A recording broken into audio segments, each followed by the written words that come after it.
That's one thing going into game two. It's going to be, hey, we're going to have to close out on him. We can't just stand there and give him wide open threes. Yeah, and I think that was something man. really was noticeable, was that the Celtics were kind of getting whatever they wanted offensively. And this is something we touched on leading up to this series, just the difference between the Celtics playing the Heat and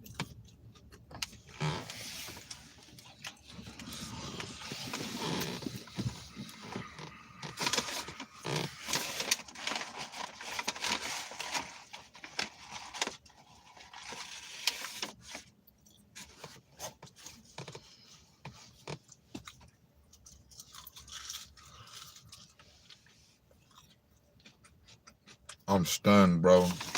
Like, I'm stunned. Shocked.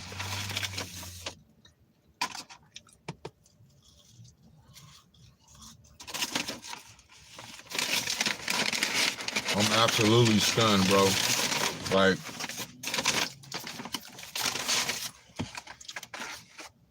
I'm trying to figure out, like, what I just watched. Like, I'm trying to process what the fuck I just, like, but I'm stunned. I'm shocked. I'm down for the count, bro. Like, I just, and it's only game one. That game one just gut punched me, bro. Like, straight up.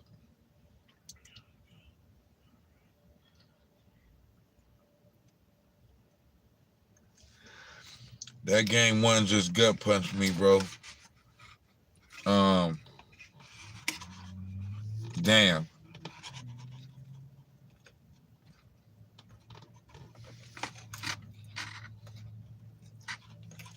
It's gonna be a long 2 days, boy, to the next game. Cause that fourth quarter, they're going to be a problem. Well, and here's the reality, Bobby, and thanks for the call. The one game tonight changes the complexion of the entire next week. And here's why. Immediately, game two at home, you're down 0-1. That becomes almost a must-win. And I know the Celtics haven't quite been as good at home. The Warriors can win on the road. We know that. But game two, for all intents and purposes, Sunday is a must-win for the Warriors. Like that is a massive game. And let's say the Warriors win that game. Well, then you're going back to Boston. You don't have home court advantage. So regardless of what happens, if the Warriors win the next two and they're up 2-1 and they're feeling pretty good, game four has tremendous meaning because the Celtics can then even it at home, and they're coming back here for a game five on the 13th, and the Celtics now know they can win here, and this is sort of anybody's series at that point. So the one thing the Warriors have been able to avoid throughout this playoff run and really throughout a lot of their playoff runs is danger, and in particular danger early on in series. The one thing tonight does, it puts the Warriors in immediate danger. The thoughts of a 5-game series, I think at this point, are probably shifting to, well, if the Warriors win this, it might have to be a 7-game series now. Yeah. well, I said before the series that my pick was Warriors in 5. But I also said that I wouldn't be surprised if the Boston Celtics win one of the first 2 games. You know what I'm saying? And if they happen to do that, then I got the Warriors in 6 or 7.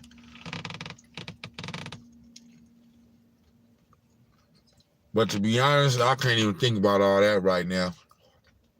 All that down the line, man. This loss tonight,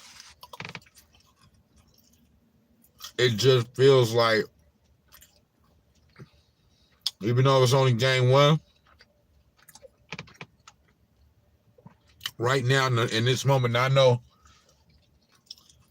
before game 2, between now and game 2, it'll change. My feelings will change. But right now, after what I just saw,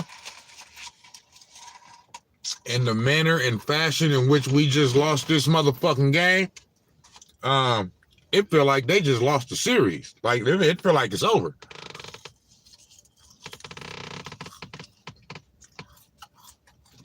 Like, it feel like we just lost the NBA Finals. You know what I'm saying? And the season is over.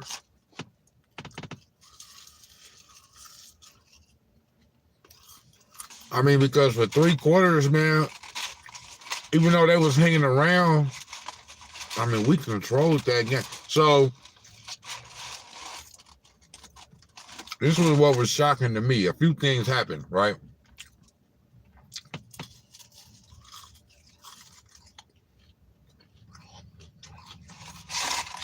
I'm over there watching the game with my sister and bro-in-law, and a little bit before the third quarter, a little bit before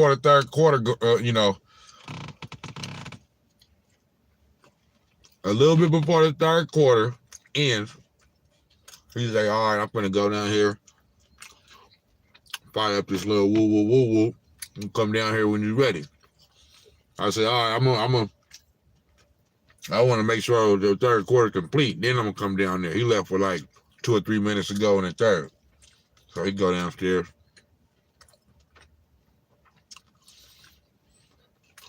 He was up by like 15 with like 2 or 3 minutes to go in the third quarter.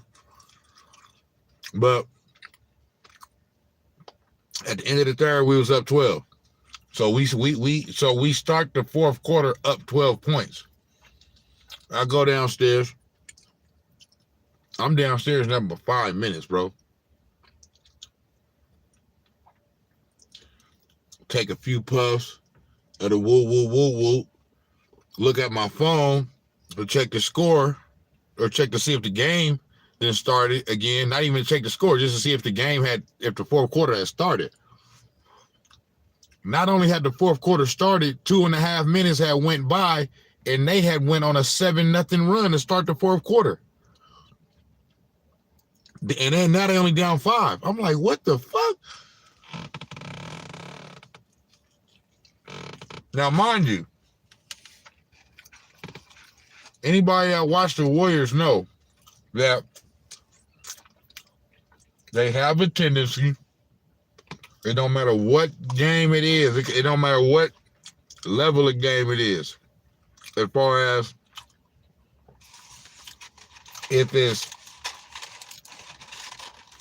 preseason, regular season, playoffs, first round, second round, NBA final, it don't matter.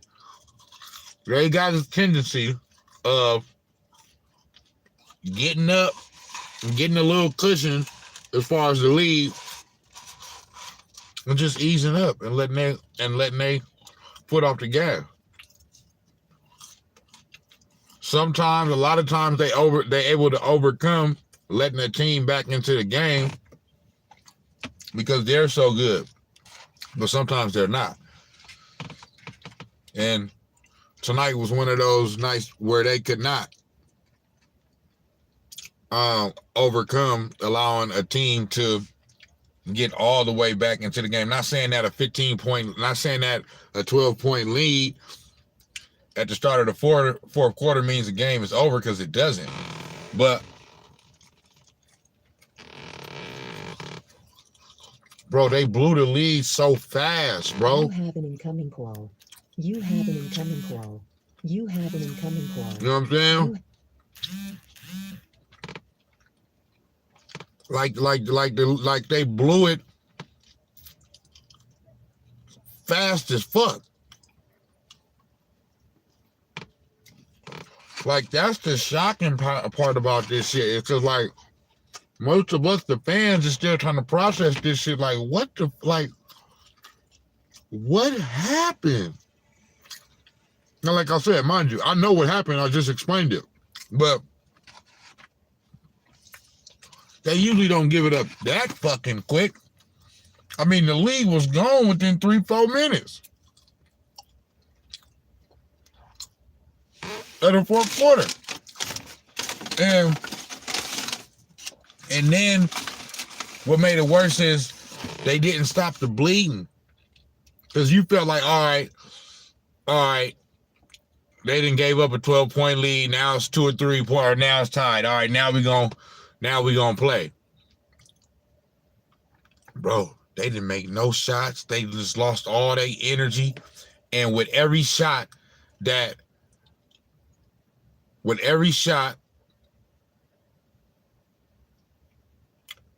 Celtics made, body language just got worse and worse and worse. Slumped shoulders. You know what I'm saying? And I said while I was watching it, I said, look at that body language. That's not good.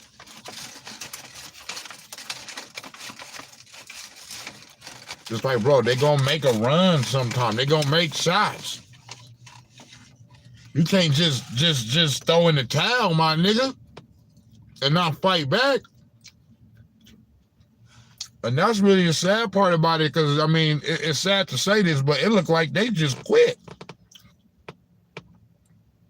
Once they got, you know what I mean, once the Celtics finally got over the hump and took the lead, it's like the Warriors just said, all right, well, fuck it, they got this game.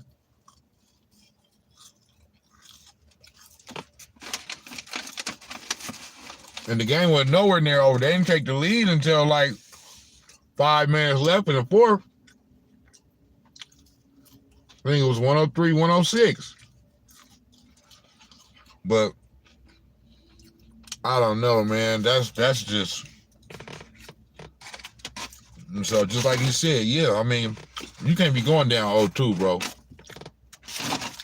And it feels like this because it's like, once again, I come away from a game saying we should have won that game. It sucks to say you should have won a game that you didn't, especially when it's in the finals and you this close to winning the championship. And then as far as Draymond goes, yeah, the Celtics are going to let him take those shots. He's going to have to knock something down. So I thought those were two very keen observations, but I'm not ready to go to Jonathan Kuminga yet. No, I'm not, and maybe a little more Otto Porter. Porter was good tonight, but I think the Warriors have to be careful with Porter and some of the foot issues that he's had. I think 23 to 25 is probably about it for Porter. I did agree with Big Dog's call with Jaylen Brown on Klay Thompson. And look, here's the deal with Curry's minutes before we move on to the next caller. I mean, Curry played 38 minutes tonight, and he came back at 9:35. It was a quick 7-0 run for the Celtics in the first 2:25 of the fourth. It was 92-80 to 92-87, so 7 quick ones, and then Curry comes back in, and there was some question. You know, Jordan Poole was woeful, really struggling. Would Kerr go back to Curry at 9:35 now that it was only a 5-point game? And he did. And so, you know, Curry in that fourth quarter coming back at a 5-point difference, it winds up being a 12-point margin going the other way. So he went to Curry, I thought. The other part was, Curry came out because he had 3 fouls in the first half. Yeah. That's why he played a little bit less there. But, I mean, 38 minutes, I mean, do you want it to be 40 or 42? I mean, I don't think that's the call in game one. Maybe it becomes the call as the series goes on. But I will say, Whitey, one of the Warriors, I think planned keys coming into this thing is their ability to maybe wear the Celtics down as the series goes on, because the Celtics play a more limited rotation and the Warriors have the depth and all of these players coming back. Well, at this point, it was the depth of the Celtics, really. I mean, Peyton Pritchard, couple of big shots. Derek White outplayed Jordan Poole tonight. And they made the most of it. Al Horford, terrific. And so the Celtics, the depth was not an issue, or the lack thereof, in this one. Hey, was I hallucinating, or did Daniel Tice make a 3? I was like, what? He did. He played 6 minutes. He took 1 shot. It was a 3, and he knocked it down. Yeah. I don't know that it would have been a factor tonight, but I'm generally in favor of it. I'm in shock, bro. Like, the game that we should have won, bro. You know, and it's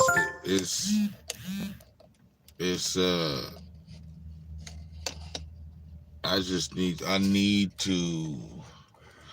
I want to hear some of these. I want to hear what they got to say after the game, man. You know what I'm saying?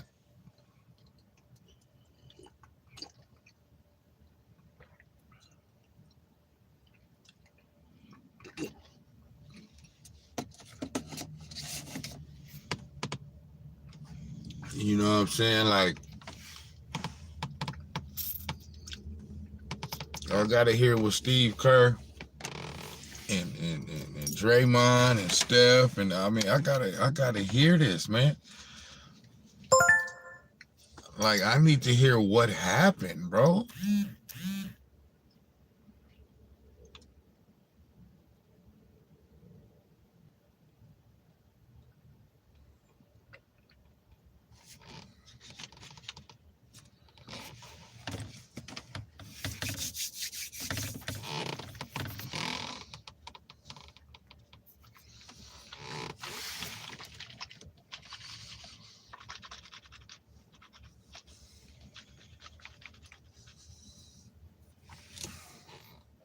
Tatum's not going to vote his guy for the next game. I'm a little bit concerned about their offense being the kind of X factor that I didn't think they were going to be. The other thing, too, is the Warriors, especially in that fourth quarter, their perimeter defense was pretty horrific. I mean, they were, in the entire game, for the most part, they were kind of late covering their shooters, but especially in the fourth quarter, it feels as if like their legs were a little bit like planted in sand as opposed to like the Celtics, who just ended the game on Sunday. And, I mean, I'm a little concerned because I'm going to be there for game 2, and I'm a lot more worried now after this game as opposed to when I first bought the tickets, knowing that Sunday's going to be a much-needed win. So those are my thoughts. No doubt, no doubt. I mean, this one will hit you at the core. I mean, this one's a gut punch. There's no question about it, because you're thinking going to that fourth quarter, this is I just said that. I got gut punch. Playing from Straight a up. position of advantage. And look, I was starting to jot things down for the post-game show. You know, hey, all right, looks like the Warriors are going to win. So what are the things? Oh, Curry, check that box on the path toward the MVP, right? Which I feel like there's been, maybe a little too much conversation about that. There has been begun, and I because the MVP should be secondary, man. They talking about this shit too much. And I'm not totally coming down their road, but I don't think a lot of Warrior fans really totally understood how good the Celtics were. And we can talk about, hey, Otto Porter. So that's another thing I wanted to talk about. To be honest with you, I don't really think that a lot of Warriors fans weren't didn't understand how good the Celtics were. I don't think that's what it is. Really, for me, I can speak for myself. It's not that with me. Okay, I know how good they are, and but I think that so the thing with me is, I feel like on some real shit, y'all can say this is, delusional. I'm a homer. I'm hating on the Celtics. I'm not hating on the Celtics at all. But for me, this is more about us, man. Like so I understand how good the Celtics is, but bro, the Warriors do this. They get up, get cocky, get a little cushion, like I said, as far as the score goes, and then they start coasting, thinking the game is over. Like I said, it don't matter what part of the season it is. They do this sometime. Now,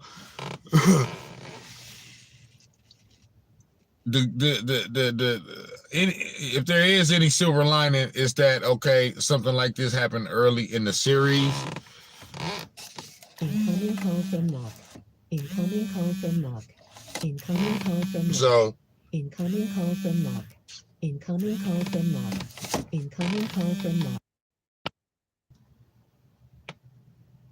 Yeah, so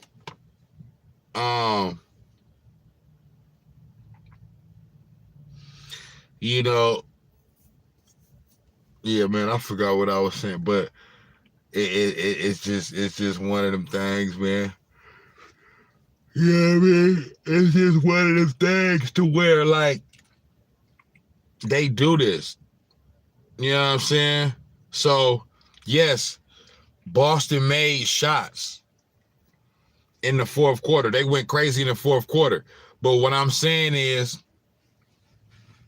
to me, I believe the energy, our lack of energy, you know what I mean, gave them energy to where when it was a 12-point lead and then they came out and they made a quick little 7-0 run, okay, now it's fine. So now they feeling good because they know, okay, this is only a 5-point game. That's the point for the point for us right there to be like, all right, we lollygagged the first couple minutes. Let's get it going. Let's play now. You know what I'm saying?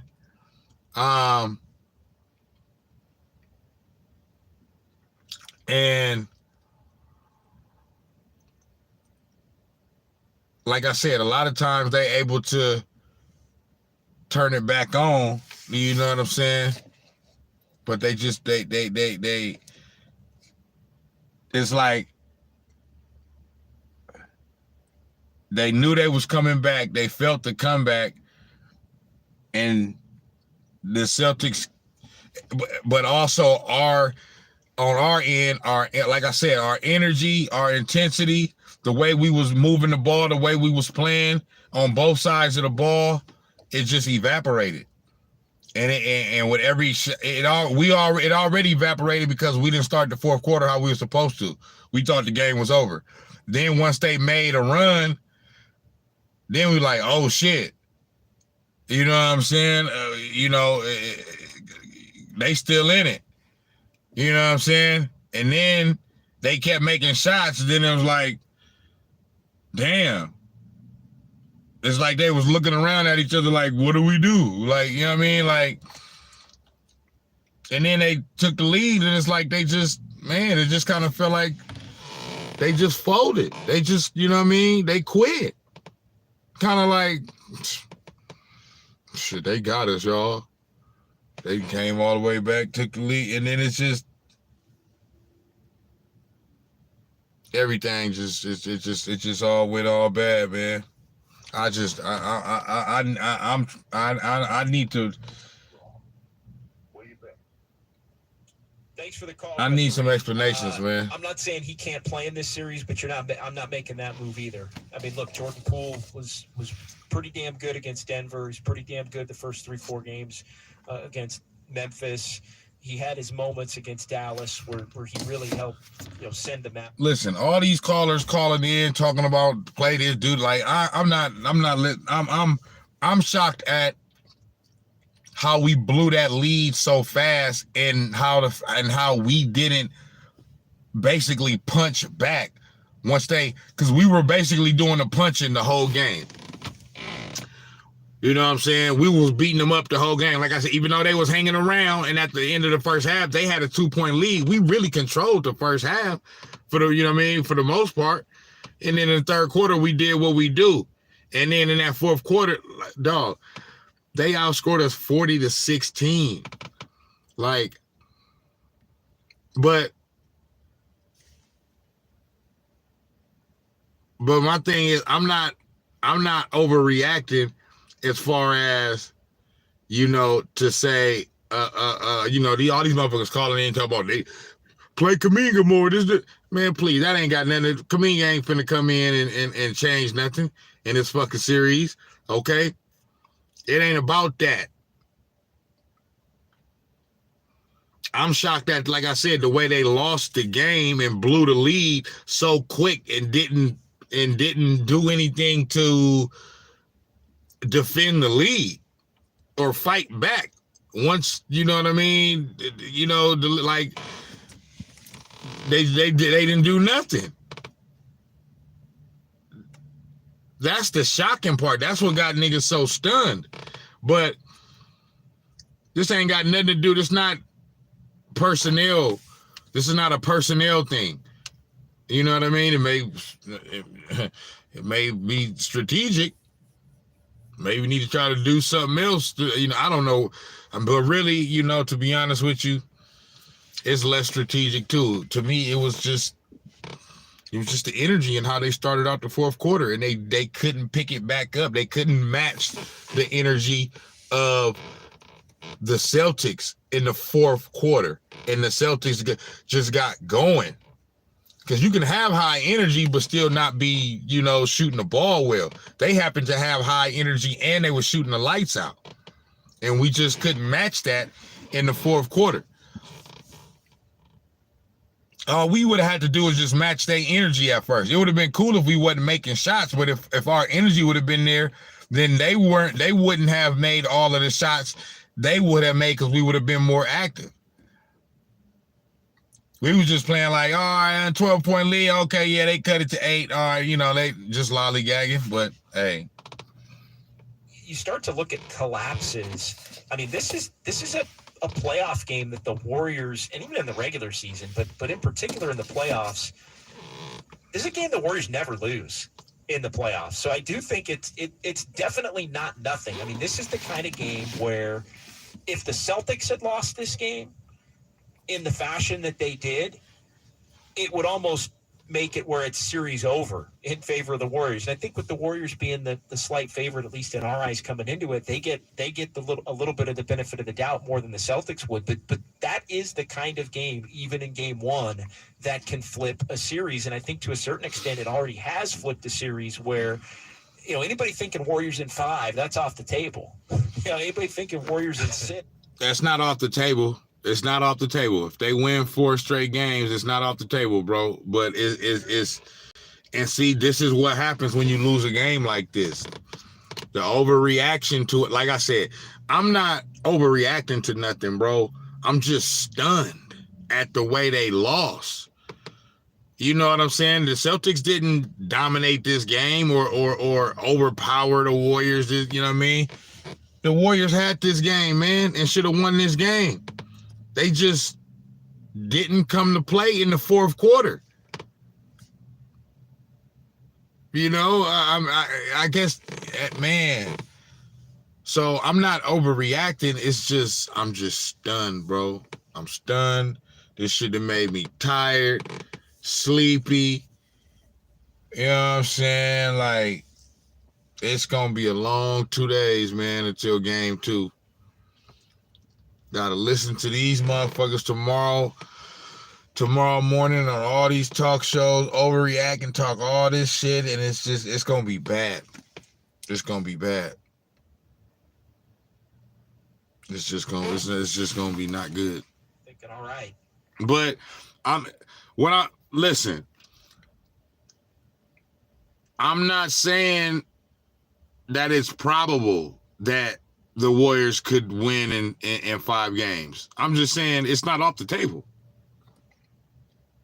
It's not off the table. I know it seems like it's off the table because they just lost the first game, but it's no different than if they would have won the first game, then lost game 2, and then won 3 in a row, or won the first 2 games, lost game 3, won game 4, and then won game, or did what they did against the Mavs and the Nuggets, which was win the first 3 games, then lose game 4, and then win game 5. So I understand it's game 1, the first game of the series, and how we lost. So yeah, it feels like they can't win it in 5. They can still win it in 5.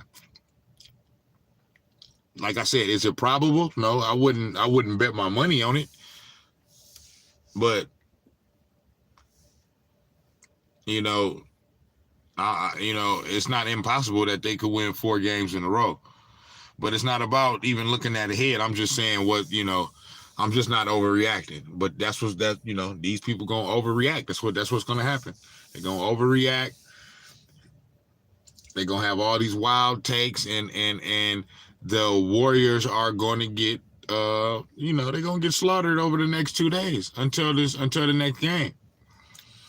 Until this next game start. You know what I'm saying? They just is. So, until game 2, man. And it's just gonna be like that. You know what I mean? Because they put themselves in this situation by the way they lost this game, man. And it's fucked up because once again, it's a collapse type of situation.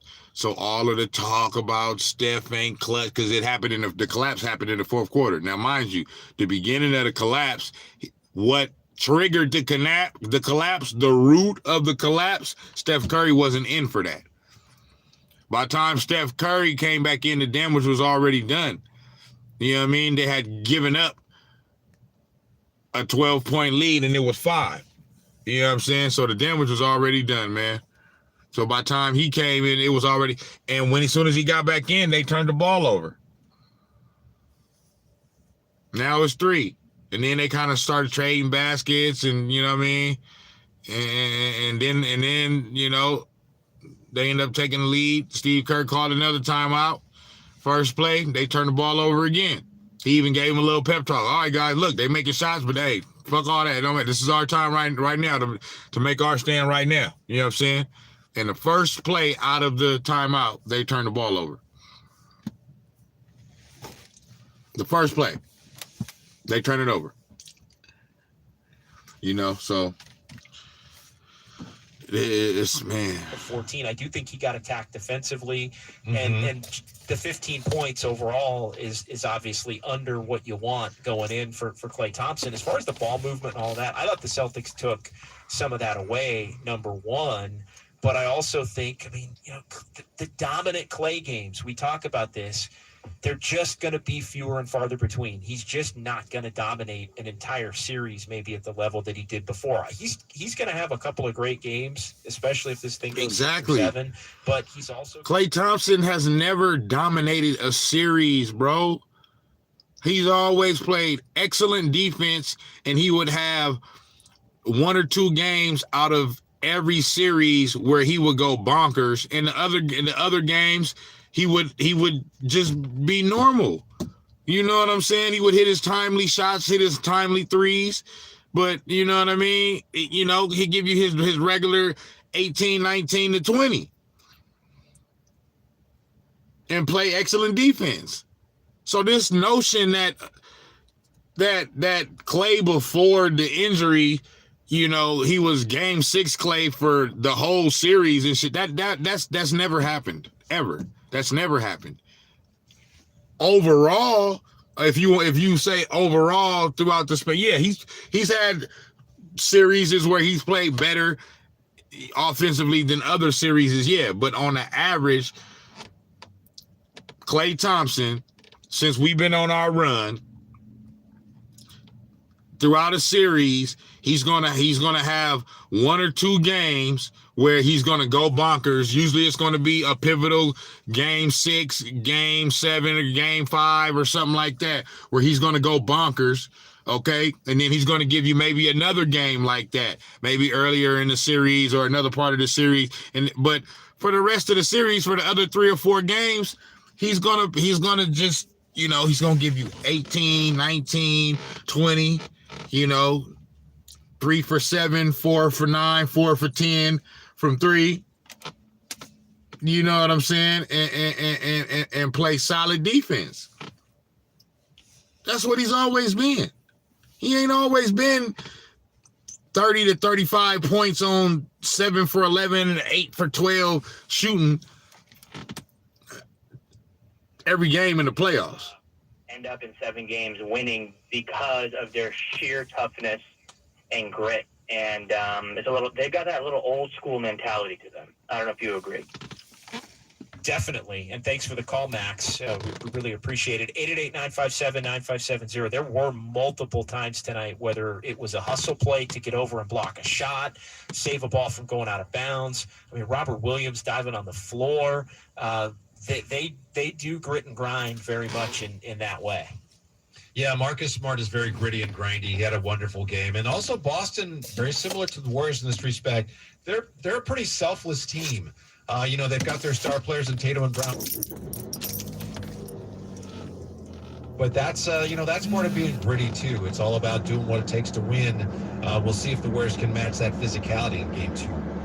All right, couple more calls here before we hit our first break. 60 minutes commercial free here to start Warriors wrap up as we roll on here on 95.7 The Game. CJ in Oakland. We'll get Manuel in Dublin as well, and then we'll pause here. But CJ, you're up next on Warriors wrap up. Hey, CJ. Very good evening to you, gentlemen. I'd just like to say for the true Warriors fans, it's not the time to push, panic, but recognize the Celtic coach is a Popovich disciple, just like Kirk. He has a younger team, and unfortunately for us, Draymond, Clay, and Wiggins did not show up tonight as well as Poole. Kman and Steph did their part. And hats off to the Celtics. They outplayed them. But the Warriors can come back and win this. They got to just show they can outball them. And they got to play 48 minutes, both floor to floor, and show them they can outball them. They're young. That's it. And they're following the same playbook. But recognize for those who are 48 minutes, man. When we were kings, Ali Foreman. And see what happened there. So recognize, nobody believed Ali would win that fight. So go on ahead. Thanks, CJ. All right, good stuff, CJ. I want to sneak in Manuel in Dublin as well. Definitely not panic time, Whitey. I think we'd all agree on that. But Manuel, you're next here before the top of the hour break on 95.7 The Game. Hey, Manuel. Hey guys, great show. Real quick, coming back from the game. Hey, a couple things stuck out real quick is that I thought we put a bunch of layups. The very first quarter, we could have been up by 10 easily, more than 10. And I want to say one more thing too is about the media. I think the media kind of blown up. All of us got on the Jordan Poole trade. I think he's a little bit deer in the headlights. The big boys are banging against him now. He had some good numbers, 20 points for, 10, 15 games overall. It's not all on him. But I'm not overreacting, but I am concerned. So you guys have a good night, man. Yeah, thanks for the call. Yeah. Look, Jordan Poole, he's a good player, but every step of the way right now, Whitey, is something new. So the fact that he would have a bad game in his first finals game against a physical defense that he had struggled against in the regular season, that's not exactly surprising. It's also not an indictment of his career either. He had a bad game. Yeah, and it's a bad matchup for him. And real quick, CJ, appreciate CJ's call. He included Wiggins in his group of players that didn't show up. I just want to say, See, that's the type of shit I'm not willing to say. I'm not willing to say that this is a bad matchup for Jordan Poole yet. It's only been one game. You can't say that yet. Okay, I think I understand, what he's trying to say. You know what I'm saying? It's a tougher matchup, but I totally agree that Jordan Poole played like straight trash. You know what I mean? Not trash as far as like he was like he looked like a bum out there, but just trash as far as like he didn't play well. You know what I'm saying?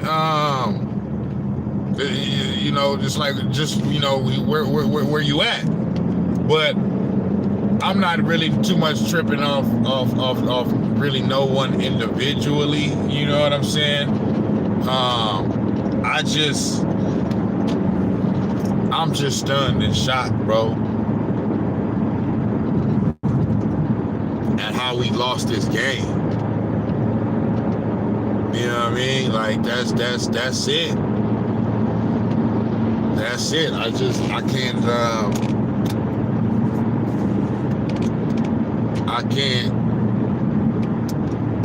just can't believe how we lost this game, bro. It's one thing to lose. You know what I mean? Like I said, I had my pick, what I thought my pick was, and that was Warriors in 5. But I totally didn't think that was 100%. You know what I mean? Because I said to a few of the homies,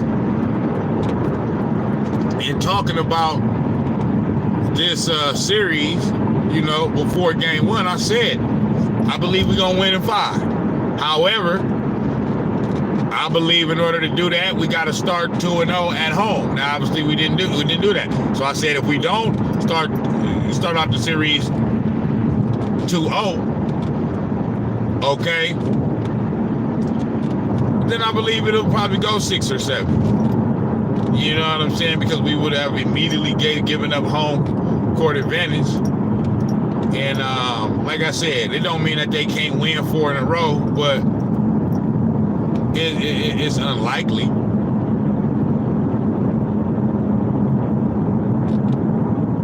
You know, but it just sucks all the way around, man, because a great Steph Curry performance. And, you know, and like I said, I'm not gonna blame nobody in particular, or single out no individual, but I don't know. I feel like Steph Curry, because what we've seen tonight, where the difference on Steph Curry minutes. Those are the minutes. They're big runs when Steph Curry was not on the court. Quarter, which led to them being back in the game throughout the second quarter, and then that first 3 minutes of the fourth quarter when they went on that 7-0 run. So maybe Steve Kerr got to look at that. You know what I'm saying? Those are the types of adjustments and changes that I'm willing to hear people talk about making. Not fucking, he needs to put in, play Kuminga. Anybody talking about playing Kuminga, that just lets me know you don't know shit about basketball, bro. All you are is a shiny object type motherfucker.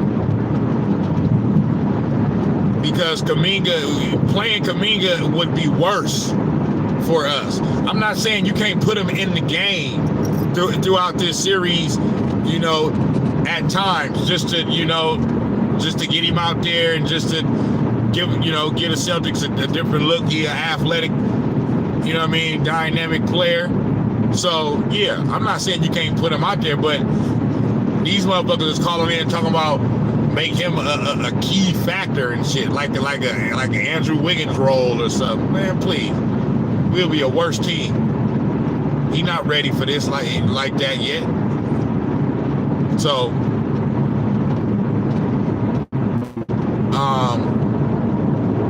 but yeah, shit like adjusting the minutes rotation kind of situation, because my thing is like this. I understand all that throughout the regular season.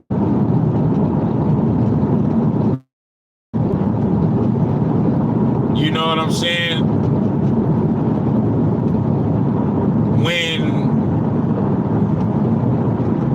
I understand that through the regular season, and to me, that's the reason why you do that in the regular season, is to,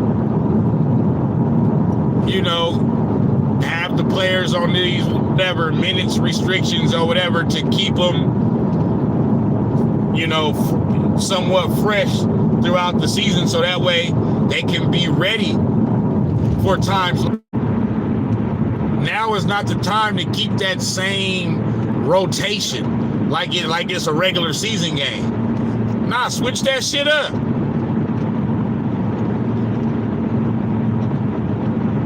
Shit, let play the first 10 minutes of the game, and then take him out the last 2 or 3 minutes of the first quarter or something, and then put him back in at the beginning of the second. And maybe take him out in the middle of the second, and then put him back in the last 3 or 4 minutes. So that way he's still ending the half off. He still ends the half on the court. And then do the similar thing in the second half. But these big chunks of time where this nigga ain't in the game from the beginning of the second quarter all the way to the 5 or 6 minute mark of the second quarter, that's too long, bro. Against a team like this, that I feel like both teams at their best, we're better than. But if we're not playing at our best, I said that if we don't play at our best, the Celtics can beat us. You know what I'm saying? But we're the better team when we play at our best. We showed it in this game. And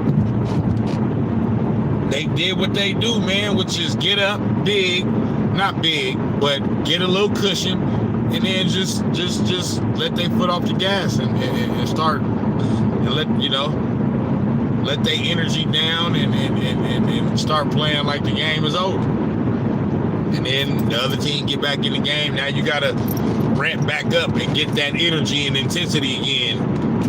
And you're not always able to do that once you done mentally already checked out. You mentally checked out because you up 12, 13 points. You know what I mean? At the beginning of the fourth, thinking that, they ain't gonna make a run or whatever. And they do make their run. Now you got to generate that energy again, and you know what I mean? You couldn't do it. And when you finally was able to do it, it's a game. It's already a game. The game is tied. So, yeah, man. And in the finals against Portland, I think it was, when he went up and switched hands and laid it in, and we still see video of that, and then he kind of shrugged to the scores table. I thought Steph maybe had one of those moments tonight. The fact that they lost now probably means that's not the case. But when he went behind the back, and then he shot that floater where he went behind his back, and I think with his right hand, really high arching teardrop that went in, and then he went down. It was a beautiful shot. And again, it was one of those moments that felt like, wow, Steph wants the MVP, and the Warriors are he's no, Steph is not playing for. See, that's y'all that keep talking about that. This ain't no Steph, like he playing with every shot. He's saying, yeah, I'm making this shot because I want the MVP. No, that ain't got nothing to do with it. He wants to win the game, to win the championship. Fuck the MVP, man. Impressive stuff. And yeah, Horford's been. We want to win the game. Anthony Slater and The Athletic did a nice little video breakdown of all. We want to be the first to 4. Basically uncontested, and Horford and be crowned champions. Fuck that MVP. 3-point range. If teams are going to leave him open, then he's been making them pay. And look, Horford and Jaylen Brown and Smart and Tatum, like, these are tough matchups for the Warriors. They really are. And tonight, over the course of the 48 minutes, it proved to be true. Yeah, one of the things that's a little disturbing, if you go back to when the Warrior defense about halfway through the regular season started to break down. Remember, one of the things that was happening was they were getting the dribble. And I know that the defense really stabilized, and overall, their defense was excellent this year. But Boston, what they like to do is draw and kick. They like to attack the basket and then collapse the defense, and that leaves shooters open. And they have a number of guys like Jaylen Brown with Clay on them. They have guys who can break down this Warrior defense. Now, they're probably not going to be able to shoot anything close to what they did tonight over the course of the series, but they had success with that attack. Yeah, and that's the thing, and that is true. But I mean, at the same time, they say that a lot, but then it happens. Motherfuckers say they're not going to be able to shoot that good, because they was not, because they, especially in that fourth quarter, they was lights out. And teams typically don't shoot that well. You know what I mean? It's usually a once in a blue moon type thing where motherfuckers shoot the lights out like how the Celtics shot it in the fourth quarter. But it's easy to say that, you know what I mean? And the probability probably is on the side of not probable that they're going to shoot it that well for the remainder of the series. But still, even with that, you can't bank on nothing because other things even out. They may not shoot it that well, but then they may do something else better. Same way, you know what I mean, with us. So I'm just stunned, bro. And this is a drive home, a dreaded drive home that I thought I would be, you know, driving home from fucking with the fam, you know, up 1-0, celebrating a win, and getting ready to go up 2-0. But it is just one game, but it just feels like, man, you let that one just, you know, you let that one just. Those are the type of things you can't do in the playoffs, bro. Now you gotta win game 2.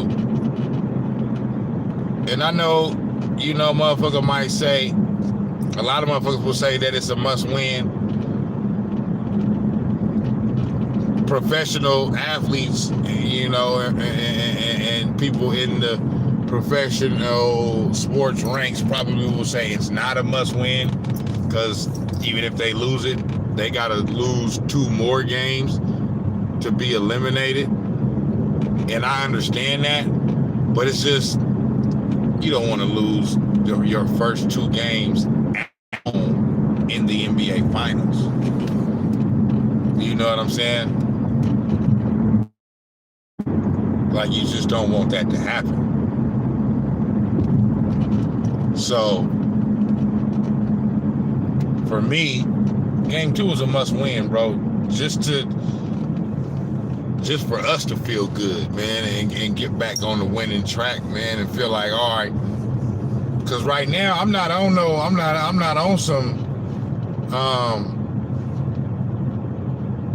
like panicking shit. I'm just, like I said, I'm just stunned and shocked and disappointed at how the fuck we gave up that lead and didn't fight back. But I'm not in no panic mode. However, you go down 0-2, then I might be thinking like, well, shit. We really might not be able to beat these motherfuckers, dog. You know?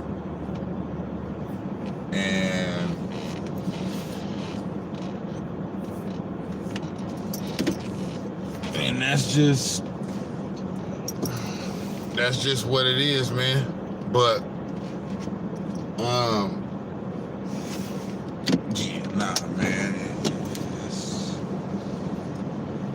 It's pretty fucked up.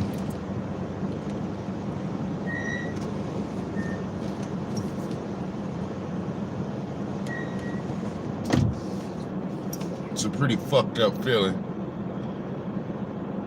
to lose like this, man. You know?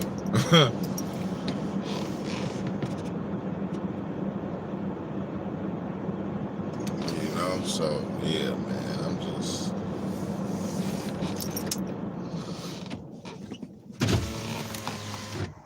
out. And so I do kind of feel like, while the Warriors are the team more likely in a series to have multiple games where they push 20 or get to 20 in terms of 3-point makes, they wasted one tonight. Like, and typically we talk, you know, Memphis did that in the last series, or in the second round series, where you outshoot a team and you don't win the game. Well, then the next night, maybe you don't outshoot them. And so I think, you know, the fact that the Celtics were able to turn that game into a win is huge. Yeah, 21 made threes for Boston, 19 for the Warriors, which means ding, ding, ding. That's a new 2-team record for a finals game, 40 made threes. But to the caller's point there, yeah, Marcus Smart was 4 for 7. Marcus Smart, I mean, at the end of the Miami game, he almost shot the Heat into the NBA Finals there, the way he couldn't make a three. So he was 4 for 7. And you mentioned Anthony Slater, one of his fine previews of this series, talked about how the Warriors are likely to. Why did you guys have trouble he can make them. And I know he made some big shots in the last round, but he was 5 for 8. And as we just said, Horford made more threes tonight than he's ever made in any game ever. Boston, if the Warriors don't defend them better, Boston will continue to get those open looks. But it's hard to imagine them shooting anything close to the way they made them tonight. Sam in San Jose on 95.7 The Game. Hey, Sam. Yeah. I'm here. Hey, hi. Big fan of the show. Awesome. So Thanks, Sam. I was thinking, okay, the Warriors had a lot of turnovers late in the game that I thought were pretty crucial, and I think, if we could have cleaned up on these. I mean, bro, it's just, and like I said, that sounds like a little kid calling. So not a kid, but a young person calling, a younger person calling and giving his take. But he said something key right there. The turnovers late. Like, my thing is, like, how do you get to that point of the game when it's the fourth quarter? You've been having a lead for the most part, been controlling the game for the entire game. And you get to that, like I said, you get to that point and you haven't really been having those careless, stupid turnovers that sometimes you have. And you wait until when they're making all of their fucking shots and making a run to start turning the ball over. I mean, they was turning the ball over right out of timeouts. Like, when you're supposed to be sharp to the motherfucker, precise. Because the nigga just drew up something right from the timeout. And y'all come out and turn the ball. Like, I'm sorry, man. To me, this wasn't they had active hands, or they did. Man, the Warriors just straight up just like, I just don't get it. I don't get how you can't see that. Oh, okay, we're choking this game right now. We're blowing it. Let's start, taking care of the ball, or cherishing the possession of the ball a little bit more. We might want to do that because Boston is making a run. So the turnovers late in the game, they didn't have a lot of turnovers. They only have 14 turnovers. I mean, that, you still will want less turnovers than that. But for the Warriors, that's good. They should win that game. If we don't turn it over, we win. And yeah, 14, you're right, JD. That's a number they can live with. But in the fourth quarter, 4 turnovers for the Warriors to only 1 for Boston. And the thing with the Warriors, it's not only the number, it's the really bad ones. Right. I thought they limited those tonight, but there were still a few. There was Draymond throwing the ball out to Looney, from the baseline, and Looney missed it, and there was a backcourt violation. So they had 10 turnovers in the first 3 quarters, and they had 4 in that last quarter. You see what I'm saying? So, which means that if you do the math, if you push that out over an entire game, and they turn the ball over 4 times in each quarter like they did in the fourth quarter for the entire game, that's 16 turnovers. So that lets you know in that fourth quarter they just wasn't. They just weren't. Their heads wasn't in it. The energy wasn't there. It, hey. Noon, 5 o'clock tip, an hour earlier here on 95.7 The Game. Let's get Raj in San Jose. Hey, Raj, you're on Warriors Wrap Up. Hey, what's up, guys? Man, okay, first of all, we did not contest the three-point ball at all. So when Curry went off in the first quarter, he wasn't contested at all. He was hitting so many open three-pointers, and the Celtics adjusted to that, and they adjusted that. That's why he got nothing in the second quarter. And I thought we would adjust to the game. No, he got a big reason why he got nothing in the second quarter is because he didn't play for half the fucking quarter. Steve Kerr still got this nigga sitting out the whole first half of the second quarter like this the regular season. And I think that's not, like I said, that's not the reason why. I'm not saying, well, it can be kind of sort of, because the non-Steph Curry minutes are the main minutes that we lost. Okay. Now, but my point is, I'm not trying to blame Steve Kerr. I'm just saying that's got to be, and it's some type of adjustment that he got to make. You know, like Steph Curry can't be out of the game for 6 straight minutes and shit, bro, unless we blowing them out. And even then, you still got to monitor it, nigga, because they might go on if we up by 20, they may go on a 10-0 run, nigga, quick.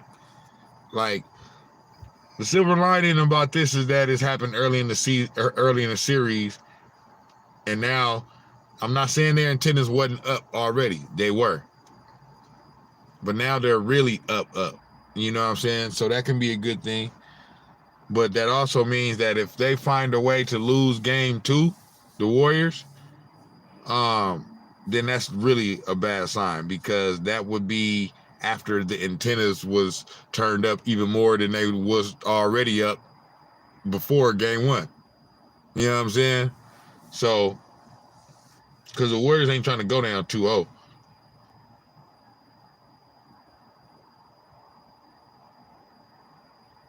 You know, hopefully this give them, put a fire under their motherfucking ass, man, you know, and make it to where, because even if you win game 2 and it's 1-1, you're not going to be you're not going to want to trail in the series again. So you're going to play hard in game 3 too, because you ain't gonna want to go down 2 games to 1. So, and then, so if that was, if that was happening, I know I'm not trying to get too far ahead, you know what I'm saying? But if that was to happen and we were to win game 2 and 3, game 4 would be the game where I gotta watch out for it. Because that would typically be the game where they say, all right, we done won 2 in a row. We back in control of the series now. We up 2-1. And so game 4, they come out playing lackadaisical and end up not showing up with that energy. And then it'll be 2-2. So it's just frustrating, man. I needed to do this, you know. I just needed to vent. I'm tired, man. 4 and 3 minutes to go, and the Celtics were in control, but those were basically both use them or lose them timeouts. If you have more than 3 inside of 3 minutes, then you lose those timeouts. So Udoka had a couple because Steve Kerr had called a couple extra ones, so he had a couple left over in his back pocket, and he used them. I think it was back-to-back possessions to allow his team to get a rest, but also to set up plays and to make sure that they were kind of keeping things on track. A lot of times you don't see teams take those timeouts even if they have them. I thought it was a smart call to take both of those. Yeah, especially on the road when it's like, look, we got a lid on this thing. We don't want the other team to get any momentum, and we don't want this place to go nuts. Steve Kerr, and I can't remember now, you probably remember, JD, there was a play late, and I think the game was already pretty much lost, but he was going to challenge something, and one of his assistants said, you only have 1 timeout left. And he said, all right, forget it. But I don't remember which play that was, and again, I don't know that it would have mattered. Appreciate Jerome, very prepared. You know, he was as prepared as the Celtics were for the Warriors zone tonight. But as far as that run goes, JD, I saw this note, that 17-0 run in the fourth quarter, second largest spurt in the closing frame of a finals game over the past 50 seasons. So that's another reason why it was so stunning, is because you just don't see that in the NBA Finals, a 17-0 run in the fourth quarter. No, and you just don't see it happen to the Warriors with the success that they've had. I know it's been a couple of years, and look, this team hasn't won a championship in 4 years, and Steph and Clay and Draymond haven't won a championship in 7 years without Kevin Durant as well. Mhm. So I think it is a little bit of a different scenario, but we just haven't seen regular season or post. The Warriors have too many games that they allow to get away from them. And again, Boston, I do think, deserves some credit for that. So 888-957-9570. Tim in North Carolina next year on Warriors Man, Wrap Up. Hey, Tim. I'm so tired. This game got me so What's up, drained, guys? man. I Big Whitey. just Tim, you needed a moment to process this one tonight, did you? Because it's real late back there. I've been battling was I going to call or not, but I'm in the laying in the bed, got to wake up, and I just can't even go to sleep. So I'm like, I got to call. Let me get it off my chest. I think I'll be better. But, Whitey, I agree with you, what you're saying about them driving to the basket, Whitey, but let them prove to you that they're going to make the shot. I mean, at this point tonight, we were really willing to lose to anybody that wasn't Tatum, Smart, and Brown. And we did. We lost to Derek White. We lost to Al Horford. And that was a poor plan. I mean, Al Horford won a game against the Milwaukee Bucks. And if you look at all those shots, Draymond Green was flailing his ass out there after Al Horford was about to have a wide open shot. Al Horford wiped the floor with Draymond. So I understand what you're saying. Yeah, they're driving us to the basket and helping. But listen what you just said, John. 17-0 run. After the first two, just let their ass drive all the way to the basket and prove to you they can make a shot. I think the Warriors read the press clippings. They saw the 7-game series against Miami. They knew that they saw some of those offensive laws and all of that stuff. And tonight, if you look at that third quarter, we had chances to put a dagger in this team. Yep. We were 14 with a chance to go up 16, and then they hit a 3. We were 15 with a chance to go up 17, and then they hit a 3. So this just started in the fourth quarter. We were allowing this crap in the first quarter, the second quarter, and by the time we got to the fourth quarter, it just completely snowballed to all of them were getting shot. I mean, we lost to Derek White and Al Horford, and we were content with letting that happen, and that's what happened. We took that same approach against Dallas. Dallas hit 21 threes, and we still won. And that was probably the worst thing that can happen to us, because we thought in our minds we can allow these teams to just blow us up at the three-point line, and then tonight we get our ass kicked. So at the end of the day, I think it all came down to defense. I did not see the big, bad, boogeyman Boston defense just keeping us from doing anything. I saw our defense sitting back, resting on its laurels, and then we just got out. And we couldn't come back from that. So I appreciate you guys. That's exactly what I said. To me, this ain't got nothing to do with. I'm not saying it don't have nothing to do with the Celtics defense, like they didn't do nothing. That's not what I'm saying. I'm saying, just like he said, this wasn't a big bad Celtics defense preventing us from. They just get too content, man, and too lackadaisical. Like, the game is not over, man. You gotta play a full 48, man. And sometimes the Warriors don't do that, man. They just don't.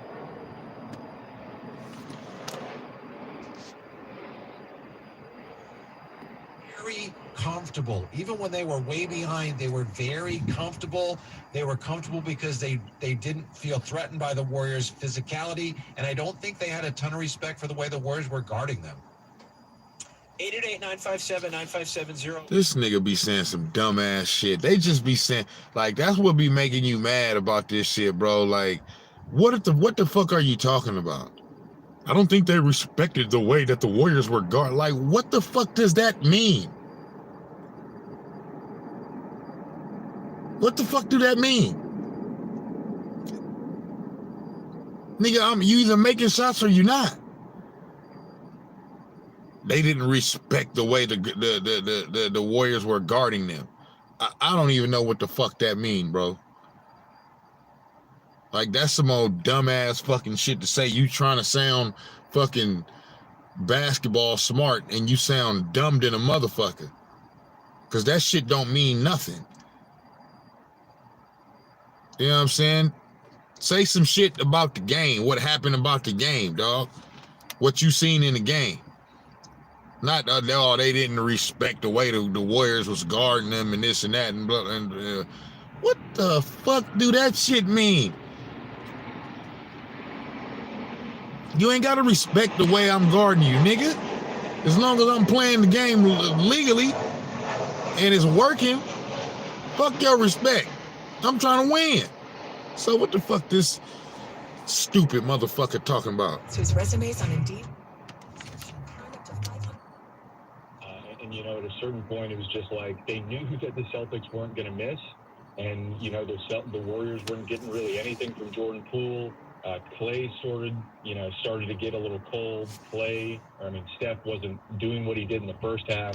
Draymond couldn't get anything going, and it was something where they just couldn't match up. The Celtics were too hot, and you could see it on the court. They got deflated, and you know, it's something where it's tough, you know, not to make more of it than it was, but it was a pretty astounding comeback from the Celtics, and it's hard to feel super confident, you know, if you're a Warriors fan going forward. So we've spent much of tonight dissecting the fourth quarter, and rightly so. But I want to go back to the way this game started, because the Warriors came out exactly how I think we all expected them to come out. They were energetic. They were crisp. They had some layups in succession. They had some paint buckets. Kevon Looney with the offensive rebounds. Steph had, I think, back-to-back transition threes in that first quarter. And then the Celtics came out in the second quarter. Marcus Smart cranked up the defense and just they started to put the clamps on the Warriors. Now, obviously, Golden State bounced back in quarter three, but you got the impression in that second quarter that Boston needed maybe that 12-minute adjustment period, and then we got our first glimpse as to just how elite this team can be defensively. Maybe just a word. No. Once again, like I said, this is what's going to happen. The overreaction and the you know, now all of the talk about the elite. No. Steph Curry didn't play for the first 6 minutes of the second quarter. That's when they made their run. That's what happened. When Steph Curry was not on the court in this game, they outplayed us. This wasn't the fucking elite defense. Now, if you want to say they played, because Steph Curry wasn't on the court. In this series, he got to be on the court, man. Or other players got to play, or Jordan Poole got to play better. Jordan Poole, where he gets into this mode where it's like he's playing 2K and he's just trying to pull up every single dribble move in his bag, and the Celtics are like, okay, I mean, maybe you'll get us with a hesitation once or, you know, twice, but we're smart. We're way too smart for that. We're way too, you know, connected, and it just didn't work. And he got confused and he got hassled. And, you know, there was a level of the Warriors not being able to crack that. And, you know, he didn't get confused. It just didn't work. You know, they're going to be able to drive. Now that's the one thing that, you know, with Jordan Poole, like all that herky jerky shit and you know, stop and go dribbling and all that.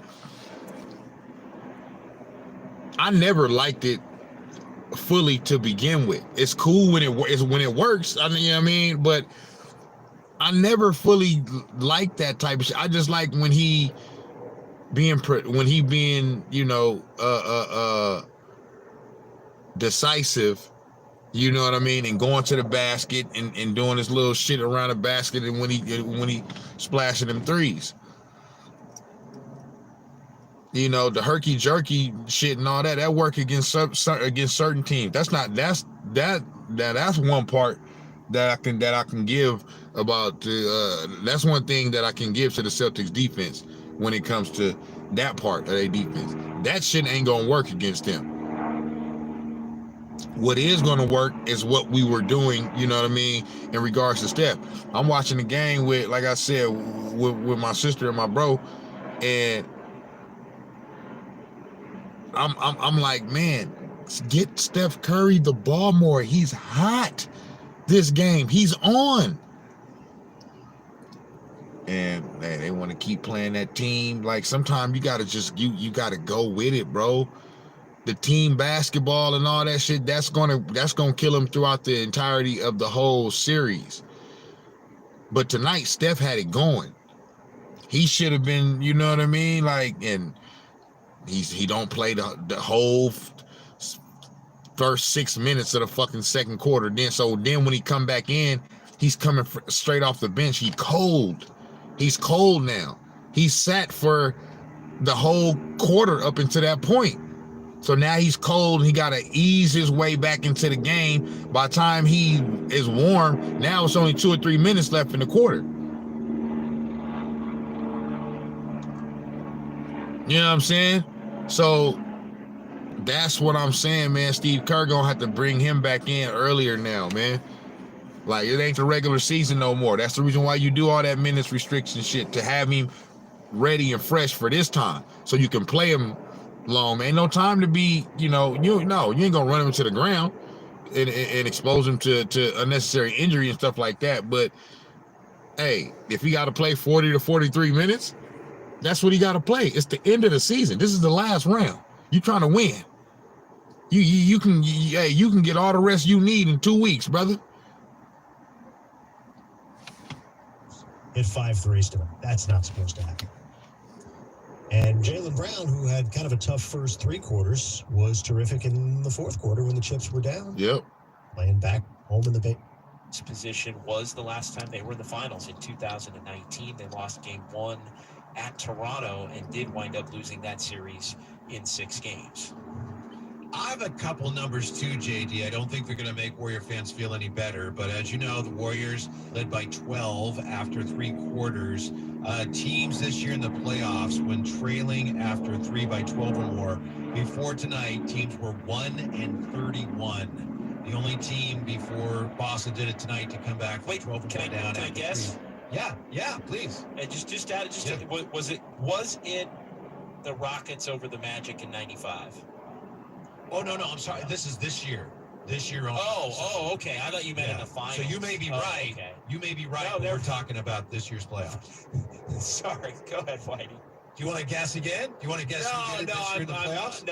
Okay. I'll pause. Let you answer. It was Memphis. It was Memphis over Minnesota. And also, how about this? Yeah, 4th time this postseason that a team has made 9 threes in a quarter. Okay, this is the 4th time this postseason team has made 9 threes in a quarter. It's the 3rd time someone's done it to the Warriors, because Memphis did it and Dallas did it and now Boston did it. Yeah, so the Warriors get beat a little bit from 3. I think some of that is the Warriors trying to let certain people beat them from 3. And tonight, I think it wound up biting them, especially in that 4th. Yeah, playing like that sometime, bro, can hey, these is NBA players, man, so that can come back to bite you when you trying to pick and choose which player that you want to let shoot the ball because you think that he ain't gonna make them. You know what I'm saying? And then this just so be the night where he makes them. Like I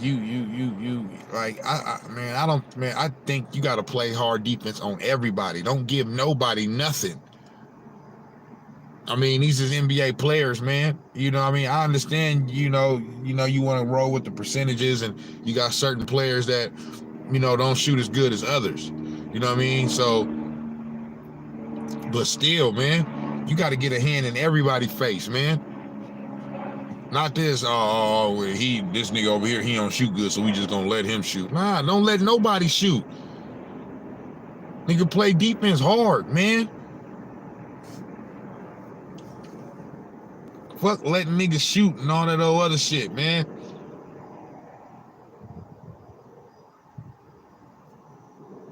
Contest all shots. Close out.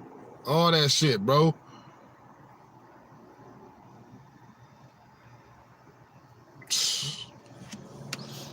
I'm stunned, man. Yeah, I mean, I know Steve Kerr likes to run the zone on defense, and the Celtics could kind of expose that today. All right, guys, man. I hope call you Sunday with better news, man. I want the Warriors to win. I want Clay to win, man. All right, man. Appreciate it, Ricky. Good. Go ahead, Whitey. As far as Clay goes, I understand where Ricky's coming from. He made some great points about the way Boston played so well against the Warriors zone. But I mean, Clay, you talk about classic Clay. That was 60 points on 11 dribbles, right? That was staying in the corner. So Sure. I don't think it's Now I know without Durant there, and it's something that Clay has struggled with this year. How much do I hunt my shot? How many more opportunities are there for me? See. Now,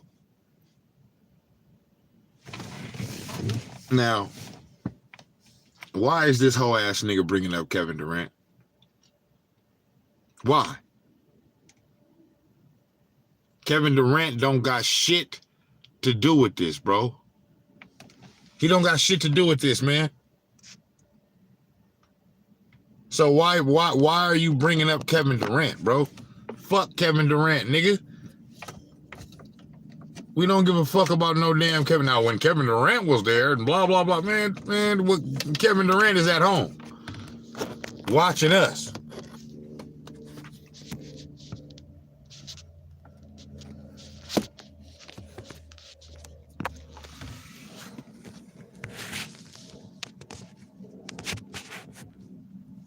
So don't talk to me about no damn Kevin Durant, man.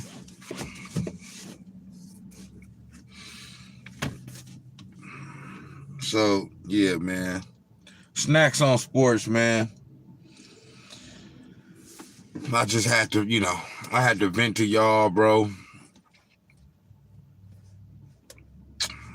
And do it like that, man, because, man, I just, that's a tough loss right there we just took, man. In the fashion that we took it. I would have just rather them controlled the whole game, you know what I'm saying, and just won by 10, just so I could say, all right, hey, they beat us, but we just felt like another game that we just gave away. You know what I'm saying? Just giving shit away, man. Shit crazy, bro. Can't just be giving games away, dog. On fire. I don't know why they took him out. And then the next question is, if the Warriors get beat by Boston, who would you guys fire? Thanks for taking my call. That nigga already talking about firing. I'll answer the second part first. Nobody. If the Warriors lose this series, nobody.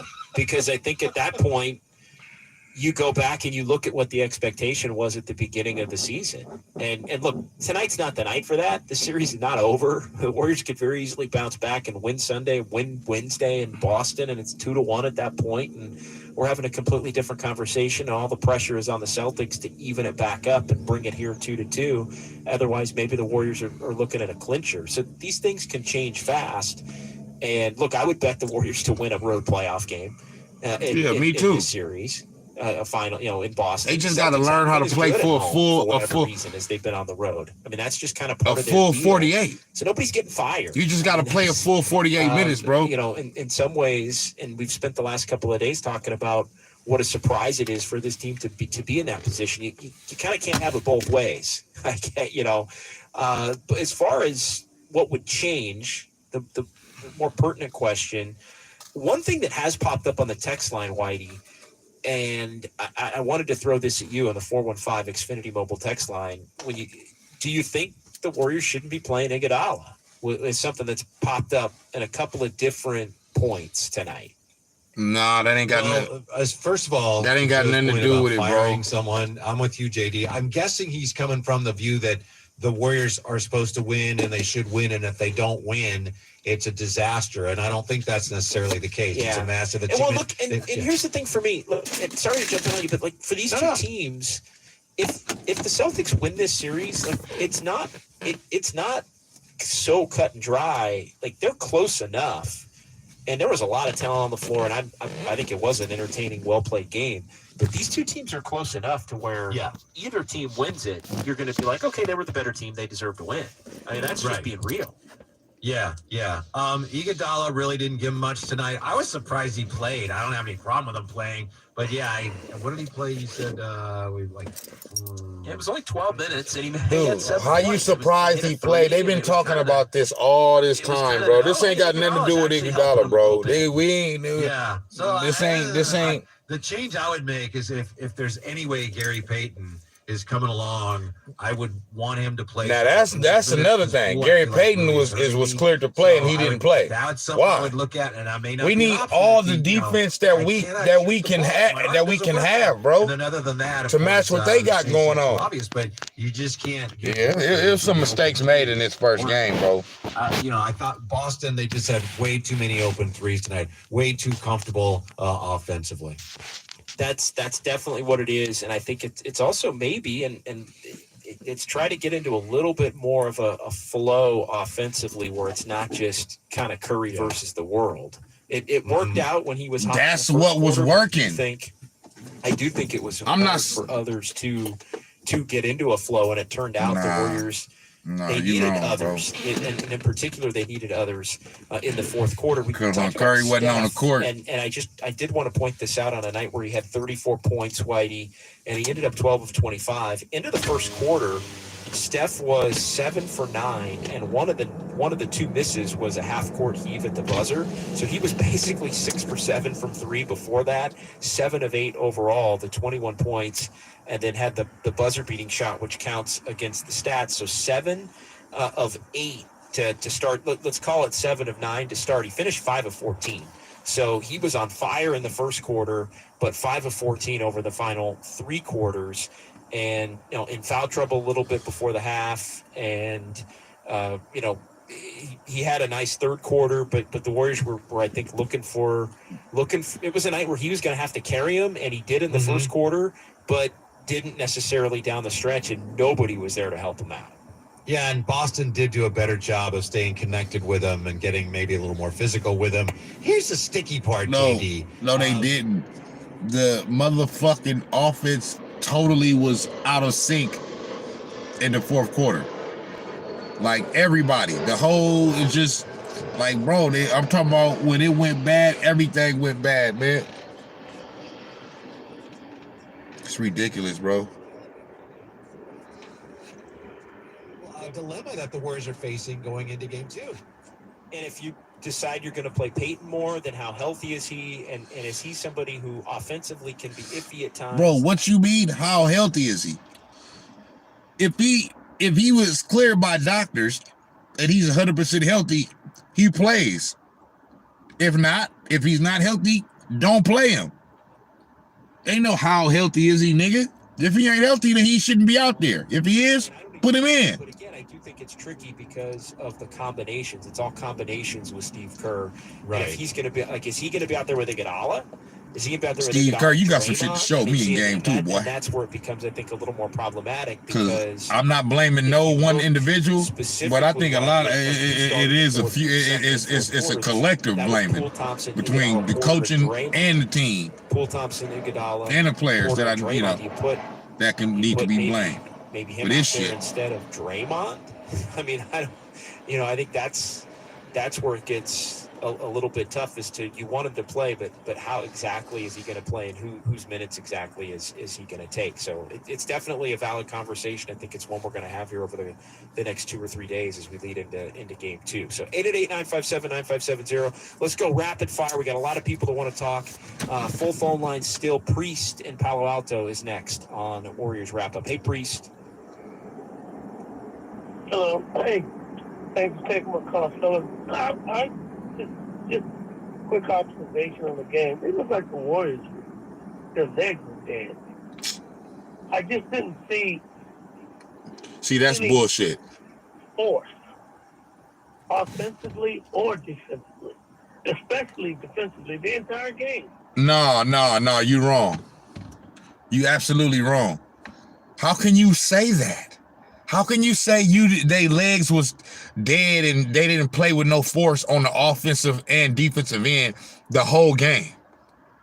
Like, did you see that third quarter or the first quarter? Like, they played fucking great. What do you mean?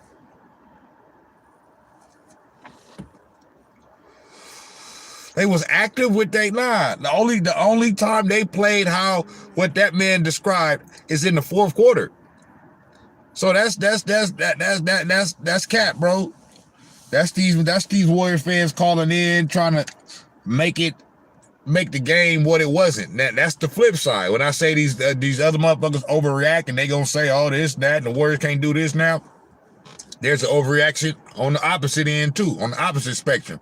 With Warriors fans talking about, oh, well, it was because of their legs was dead. Nigga, their legs was dead. Them legs didn't look dead, nigga, in that third quarter when they got about 15 points. 1, 2, and 50. And I think that the 21-3 is just, I don't think they'll do that again, but I don't think they're in fear of the Warriors in the paint defensively. It's not about, I hate when motherfuckers say that. This team doesn't fear that team, or they don't fear the Warriors. Bro, it's not about that. I don't give a fuck if you fear me, nigga. Am I better than you? Now, I understand how a fear factor can help you win, because if a team is scared of you, you know, and scared of what you can do, then they not in their right mind, because they thinking about all of this shit. Oh man, we can't let them do that, because if we let them do that, then they gonna, oh shit, it happened. So, you know, the fear factor can get you out of your game. So I get the opponent out of his game. So I understand that. But when these motherfuckers be talking about when these motherfuckers be talking about,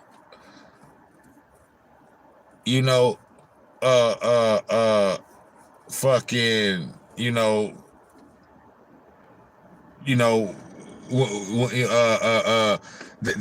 a team don't fear another team. I don't give a fuck about that.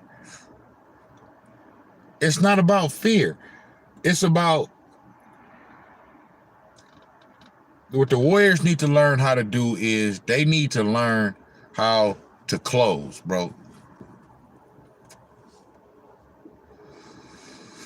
As far as on a more regular basis, you know what I'm saying? They have to learn and get over the hump of up 12 at home, beginning of the fourth quarter. You got to bring that game home. You got to do it.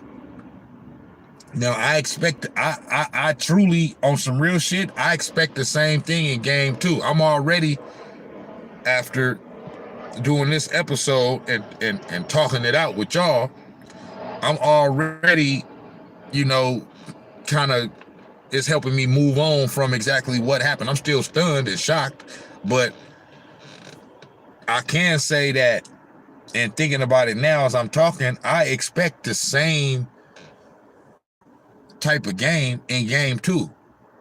I just expect us to be able to close.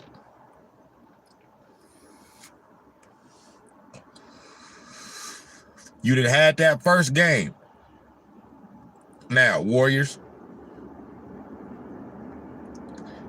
against the Celtics. You know what you're dealing with now. Okay? You got a chance to fill them and fill them out. Now, you got 6 games to win 4. They got 6 games to win 3. Okay? But they was down in their last series. They got down 0-1 against the Heat, then won game 2. Then they got down 2-1, and then won in games 4 and 5 to go up 3-2.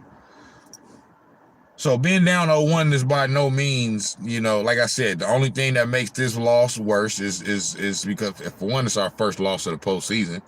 You know what I mean? And for 2, how we lost and how we just blew the game, and how they finally punched back in the fourth quarter, and after we was doing all the beating up for the whole game, and as soon as they finally stood up to us and punched back, we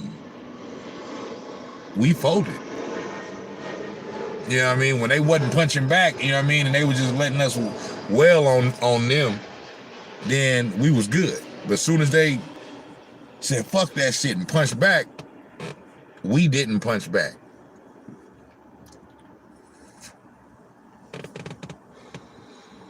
So I expect us now to they can feel bad and feel crushed tonight, but by tomorrow morning, Friday morning, I expect them to be like, all right, I know what the fuck we did wrong. Let's go out here, right our wrong, get this win in game 2, and then go to Boston and at least get one to get home court advantage back on our side. Being down 0-1 ain't it ain't the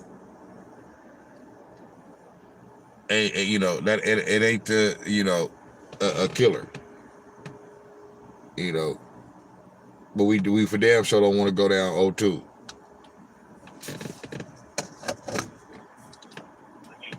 Is kind of an issue for the Warriors not already back last season. Thanks for the call. Appreciate it. David Danville, not that worried. Good for him. I'm very worried. I'm terrified. Of course you worried and you terrified because all you do is overreact to whatever you seen after the game. You just an overreacting ass bitch, Whitey. That's all the fuck you do. If they play good, oh, this Warriors team can't be beat. If they play bad or they lose a game, oh, I don't know how they're gonna. They may need to blow it up. They may need to trade this motherfucker, trade that motherfucker, and all this overreacting. No. How do you feel about a team? Stick with that. And if they go through a little turbulence, then you can still stick with that. The series ain't over. I'm terrified. Blah, blah, blah, blah, blah, blah, blah. They still got to beat us 3 more times. With Dave in Fresno on 95.7 The Game. Hey, Dave. Hey, guys. Rough game. Not going to panic. But one thing for sure, this ain't 2020. I've been saying this all season. I think it's time for Draymond Green just to shut up. Shut up with the podcast. Shut up. He does all this talking, flexing. You went 2 for 12. I'm tired of the antics. I'm tired of him saying we've been through this before. He writes checks that Curry and Clay have to cash. It's time for him just to go 0 dark 30. Just play. Don't need to hear any more talk. You never hear a peep from Clay, from Curry, from nobody. It's always him. I know it's how he operates. He has the edge. I get it. But sometimes he just yap a little too much. To have a podcast to see them, focus on basketball right now. You're so close to getting another chance. You're going to have plenty of time to talk basketball, sports, to be the next Charles Barkley. Trust me, now is not the time. Like he was talking to that again. Oh yeah, we've been through this before. Stop talking. Stop it. Let's get after that game, please.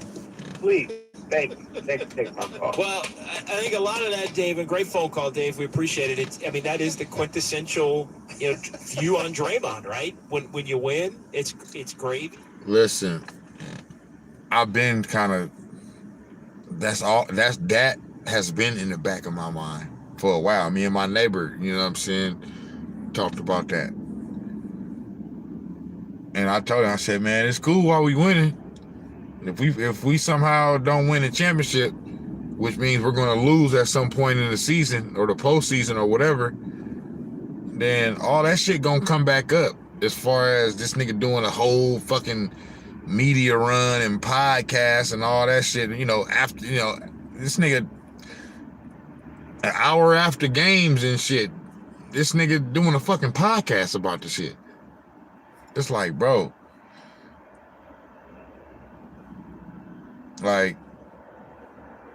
just play, my nigga.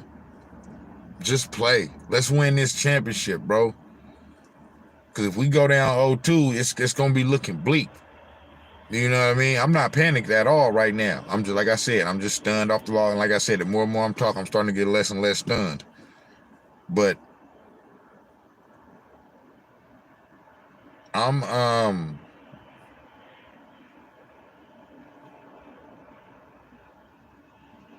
Yeah, no, I'm not panicked off the loss, man, at all. They just got to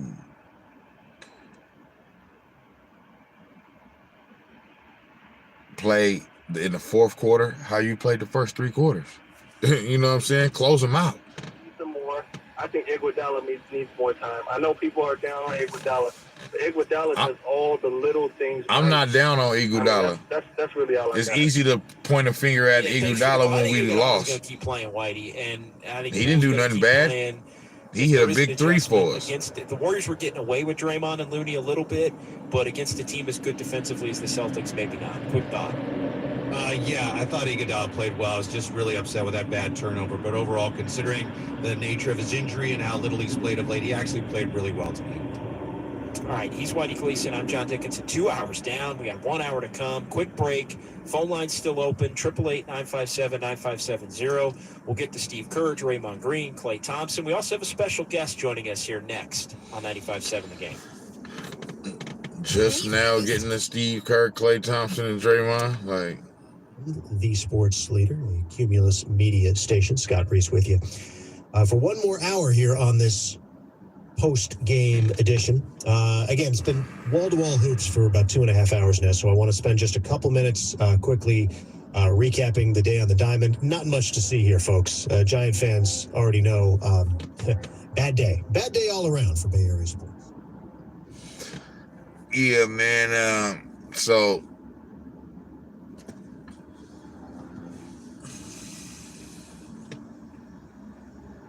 just stunned, you know, and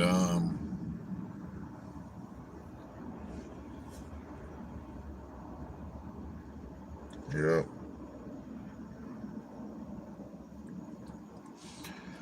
You know, you never know. Maybe that's the one game this series where they gonna shoot like that, and we, you know.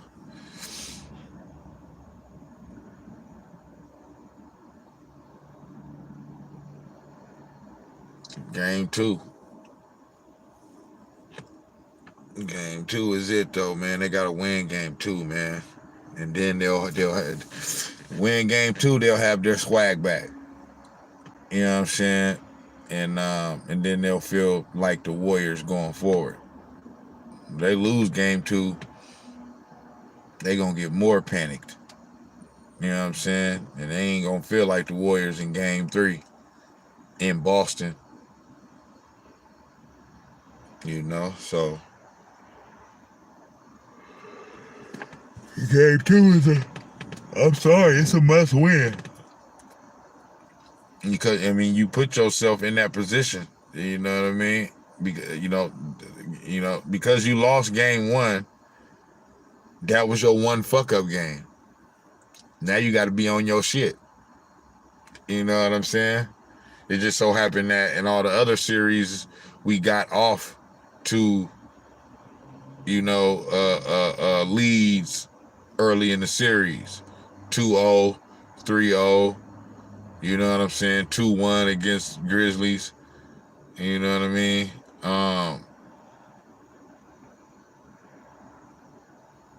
So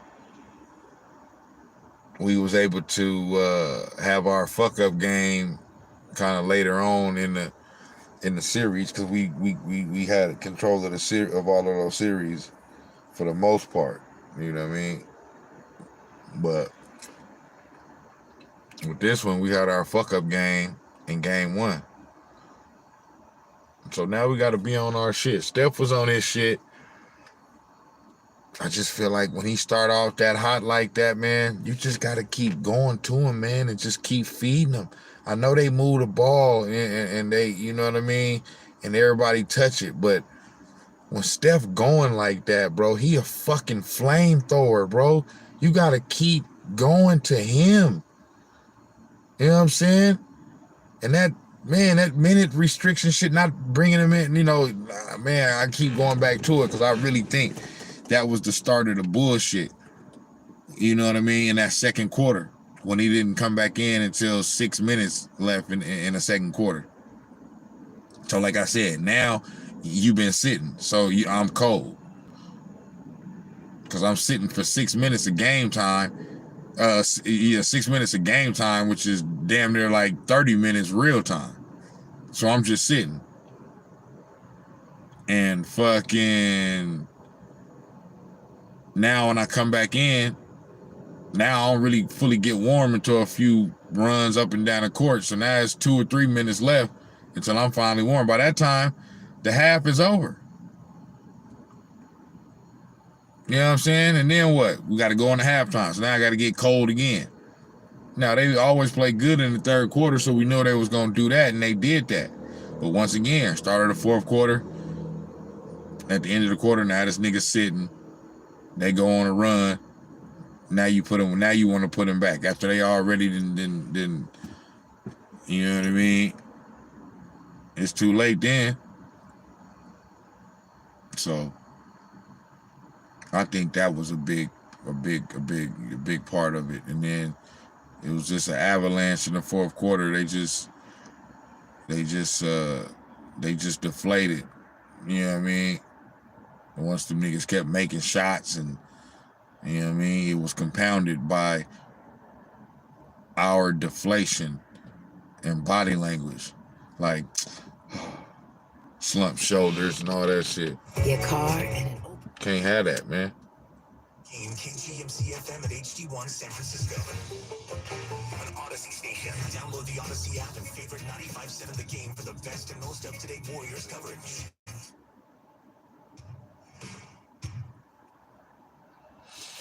You know, so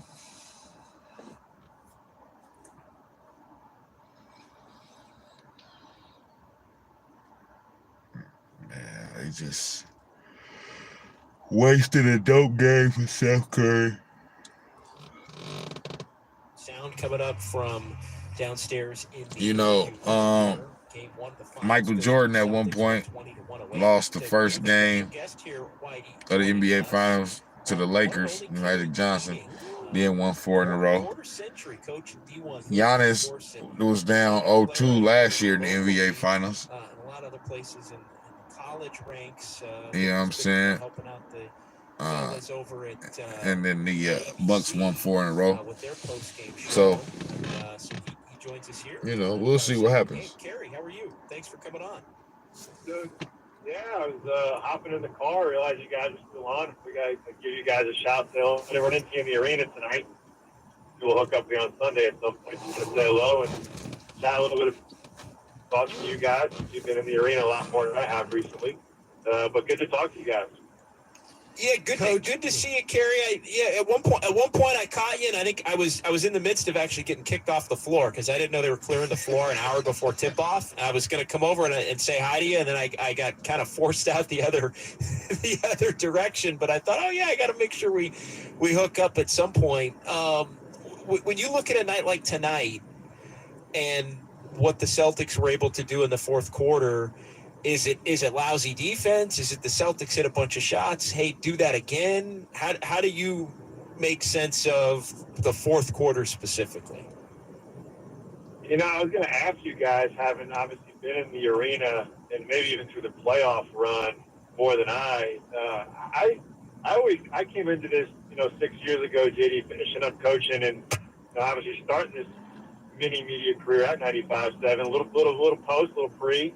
I always had like a coaching lens of a feel, and obviously Oracle provided such an unreal feel for what was about to happen. Like you could actually sense when things were happening. But from a coaching perspective, you also sense when the team was locked in and dialed in. I never really got that sense tonight, and I don't know if it was just the time off or maybe the being at home and the comfort of knowing they haven't lost the game at home in the playoffs yet here.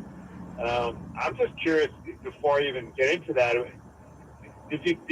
Have you had a different feel in the playoff games this year prior to this? That there's just even at halftime, even after Steph's barrage, I never really felt like there was a comfort level within the Warriors on either side. And so I'm really not surprised it caught up with them in the fourth quarter. But I just didn't get a sense they're really locked in for any long stretch tonight outside of Steph's 6 threes in the first quarter. Whitey? Yeah, that's a great point. I know Steve Kerr at one point, talking to the team coach, as you know, he said, hey, we're in great shape, but it's time for us to respond. And the Warriors were never quite able to respond. A lot of people, Coach, are looking at this game, Warrior fans, saying, Boston, that's great, but they were 21-41. They're not going to shoot that way again. But how much of that, the open threes, did they create by breaking down the Warrior defense off the dribble in the fourth quarter? Well, if you look back on Horford's threes, and the majority of them are wide open. I think early on with Draymond matched up on Horford, the thought was most likely that he would be in a help position, obviously Tatum and Brown. And, credit to Wiggins for doing his job early. And I thought Tatum looked a little out of sorts and maybe in over his head early on and settled down and really only took 17 shots. It doesn't sound like a lot. When you play over 40 minutes, you're the star player.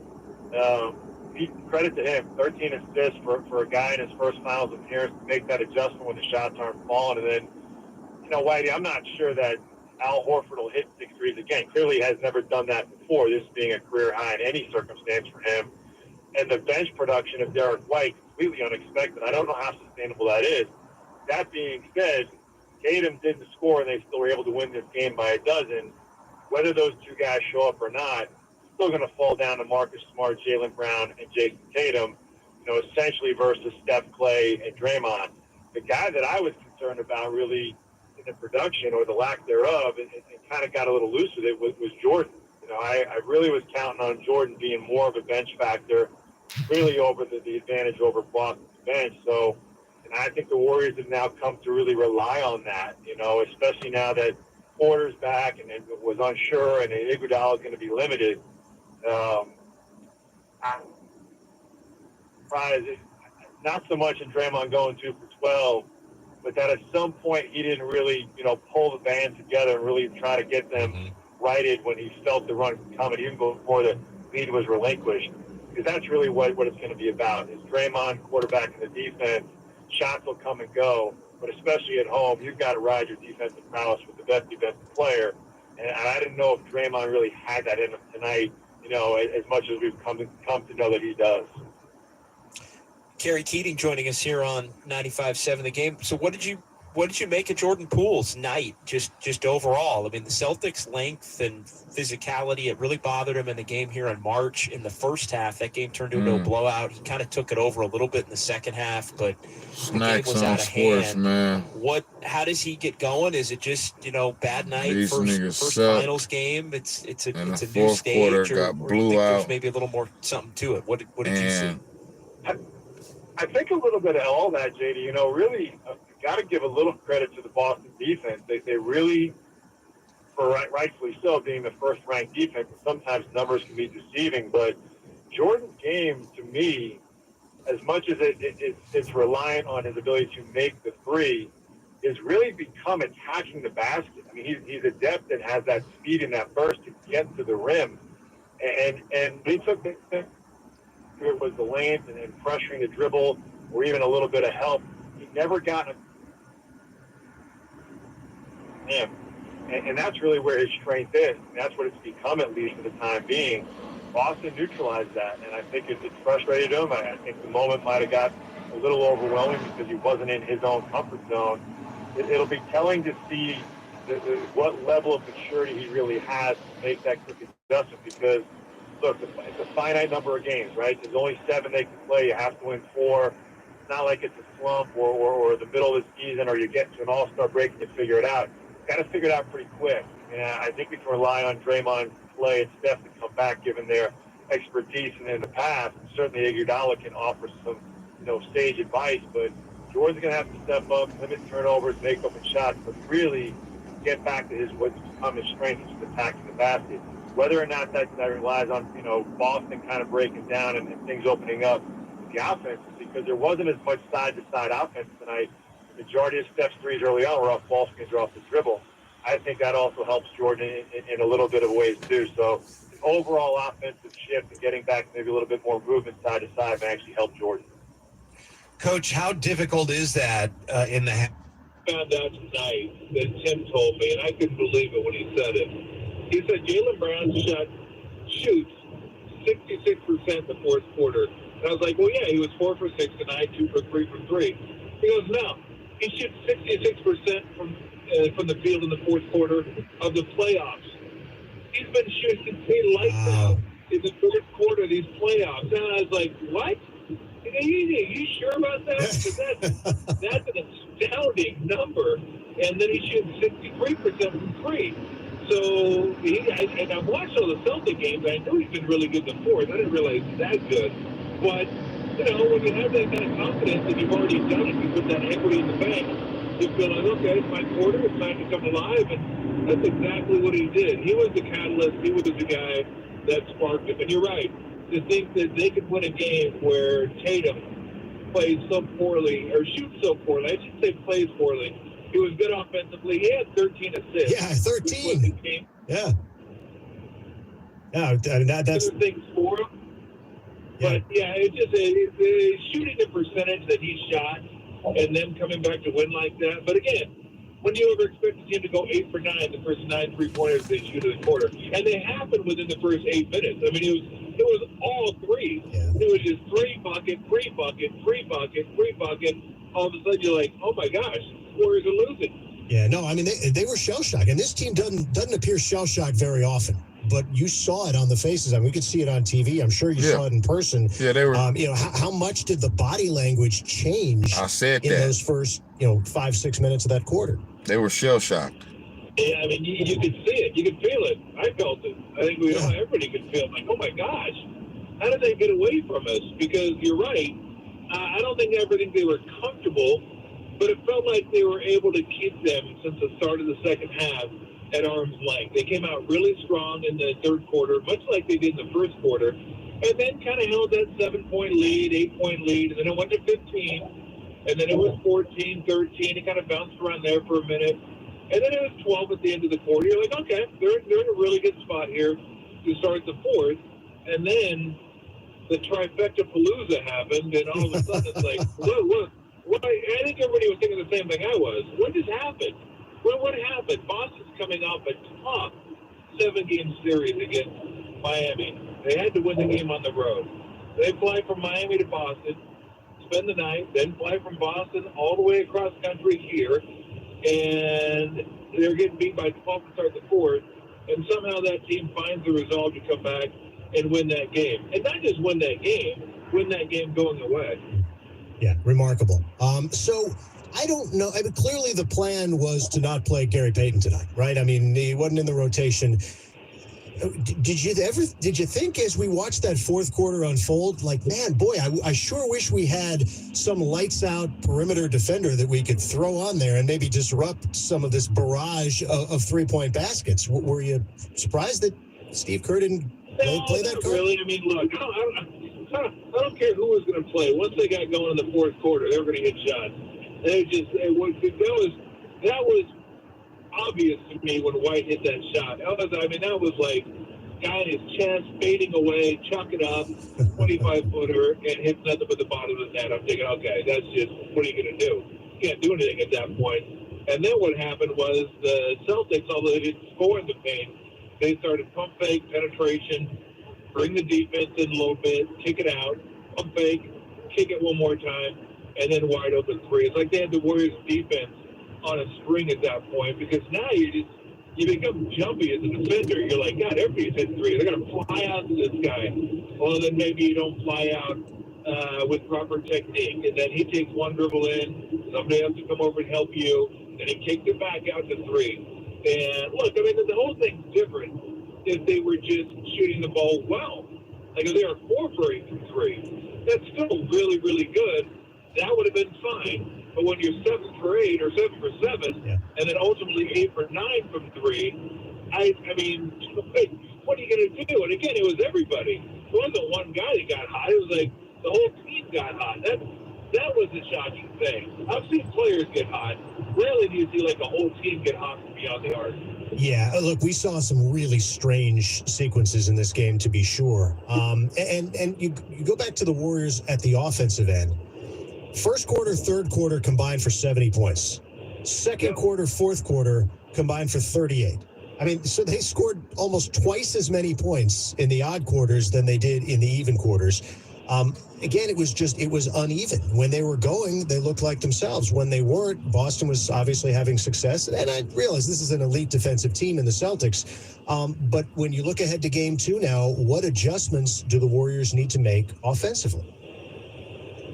Well, again, I thought it was most of the fourth quarter. I thought the first 3 quarters were fine. Second quarter got a little funky. They clamped down on Steph a little bit. Here's what really hurt them. In the second quarter and the fourth quarter, our quarters and Steph doesn't start. Yeah. So Jordan Poole comes in, and he's been really good as a primary playmaker, scorer. He can get to the free throw line, ignite the offense. He was not good tonight. He struggled tonight, turning the ball over. Sometimes he pounds the ball a little bit too much.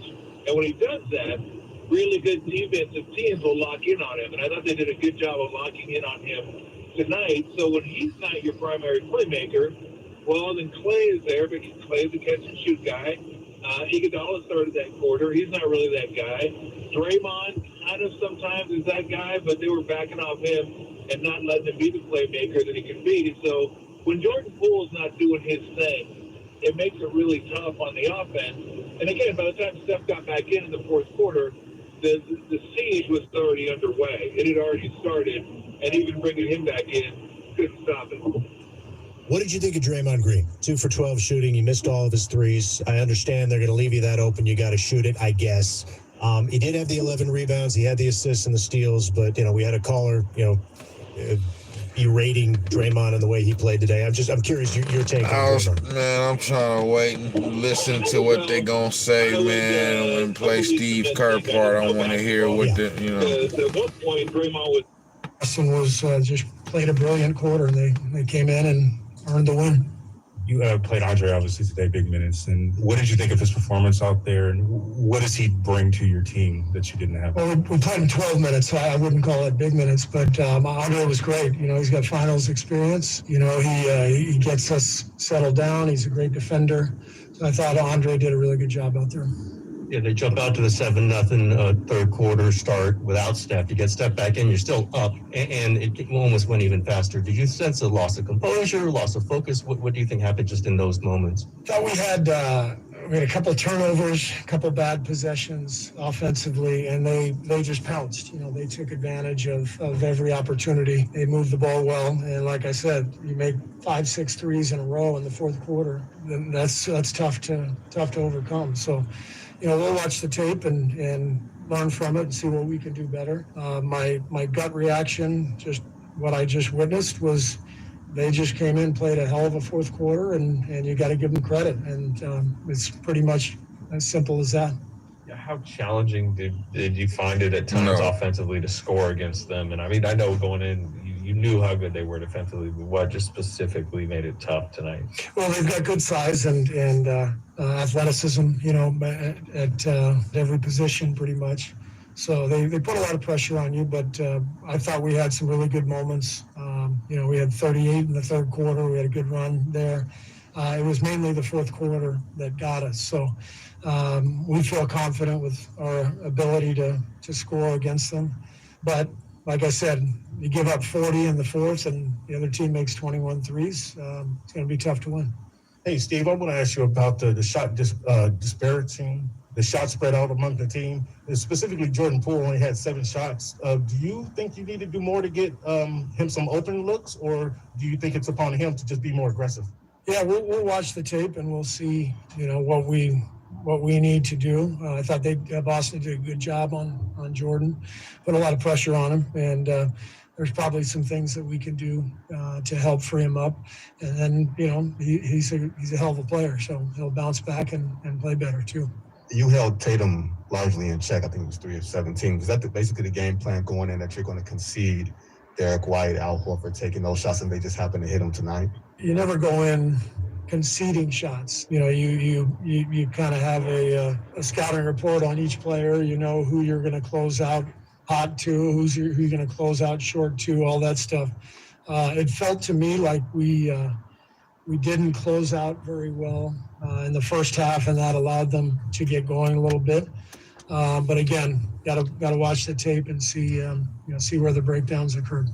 it's not just your team, but why do you think that there's been such wild disparities of play, not only from game to game in these playoffs, but from quarter to quarter? I think the three-point shot has a lot to do with that. I mean, you saw, I don't know how many they made in the fourth. Somebody in here probably knows they make 7 or 8 threes in the fourth quarter. So, that's, I think it has everything to do with the three-point shot. It's, you didn't see these kind of swings even a decade ago because you didn't have teams that could make threes from every position, and teams that that's not okay. So that's not a good excuse, my nigga. So what? Days. So I think that's probably the answer.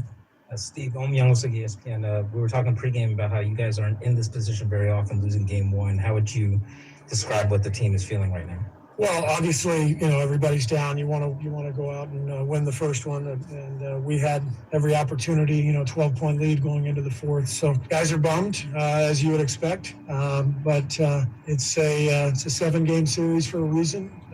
I think you give Boston credit. They came in there and earned the win. Played a great fourth quarter. We'll come in, watch the film tomorrow, and see where we can get better. It's one game, so we move on to the next one. Steve, just picking up on Om's question, the record in game ones prior to this meant you guys were always in control early. How does it change things, do you think, whether it's game plan, attitude, mentality, whatever, playing from behind in a series like this in a way that you haven't before? It's different for sure. I mean, when you win game one at home, there's a sense of comfort, and you kind of have a feel for your opponent at that point and make your adjustments, and so it's a different feeling. Obviously, you go into game two with more of a sense of desperation, but that's all part of this stuff. We've been in this position before, and we've won series where we've lost the first game. We've won a road game, at least one road game, and I don't know how many consecutive series. So you always kind of assume you're going to have to win on the road to win a playoff series. So it's a different feeling, but it's still first 1 to 4. You guys won the third quarter by 14. What are the things you want to take from that quarter? Obviously, you couldn't pick into the fourth tonight, but what are the things you want to take from that quarter and move into the future games?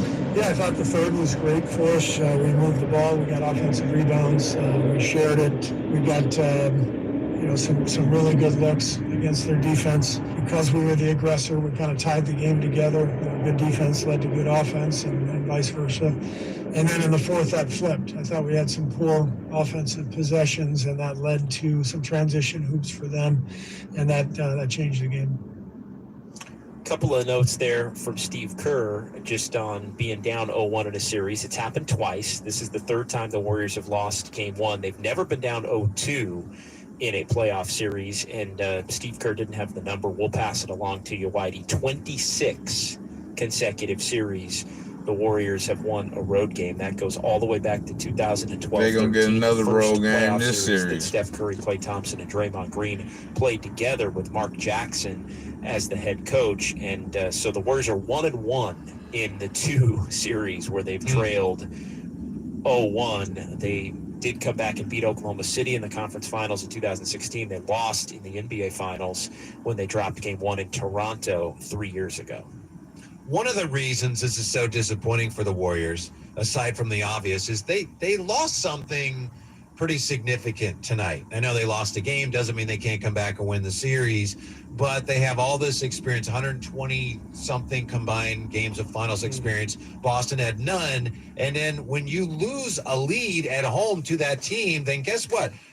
As far as the whole intimidation of the finals, that's gone for Boston. It's like, we won the first game. We came from behind. We dominated you in the fourth quarter on your home floor. So, again, I'm not saying Boston is going to win the series, definitely. But the Warriors did lose something tonight. That whole advantage of we've been here before, we got the home court, that's gone after tonight. Yeah, and I think there was also a belief that the Warriors had a fatigue advantage. And I'm gone. Snax on Sports. I just wanted to let y'all hear that, too, while I hear it and fall asleep and all that. Y'all know what it is. Snax on Sports, man. I'm gone, man. 2 days now between game one and game 2, two, and 2 days between game 2 and y'all game 3. Y'all niggas fucked up.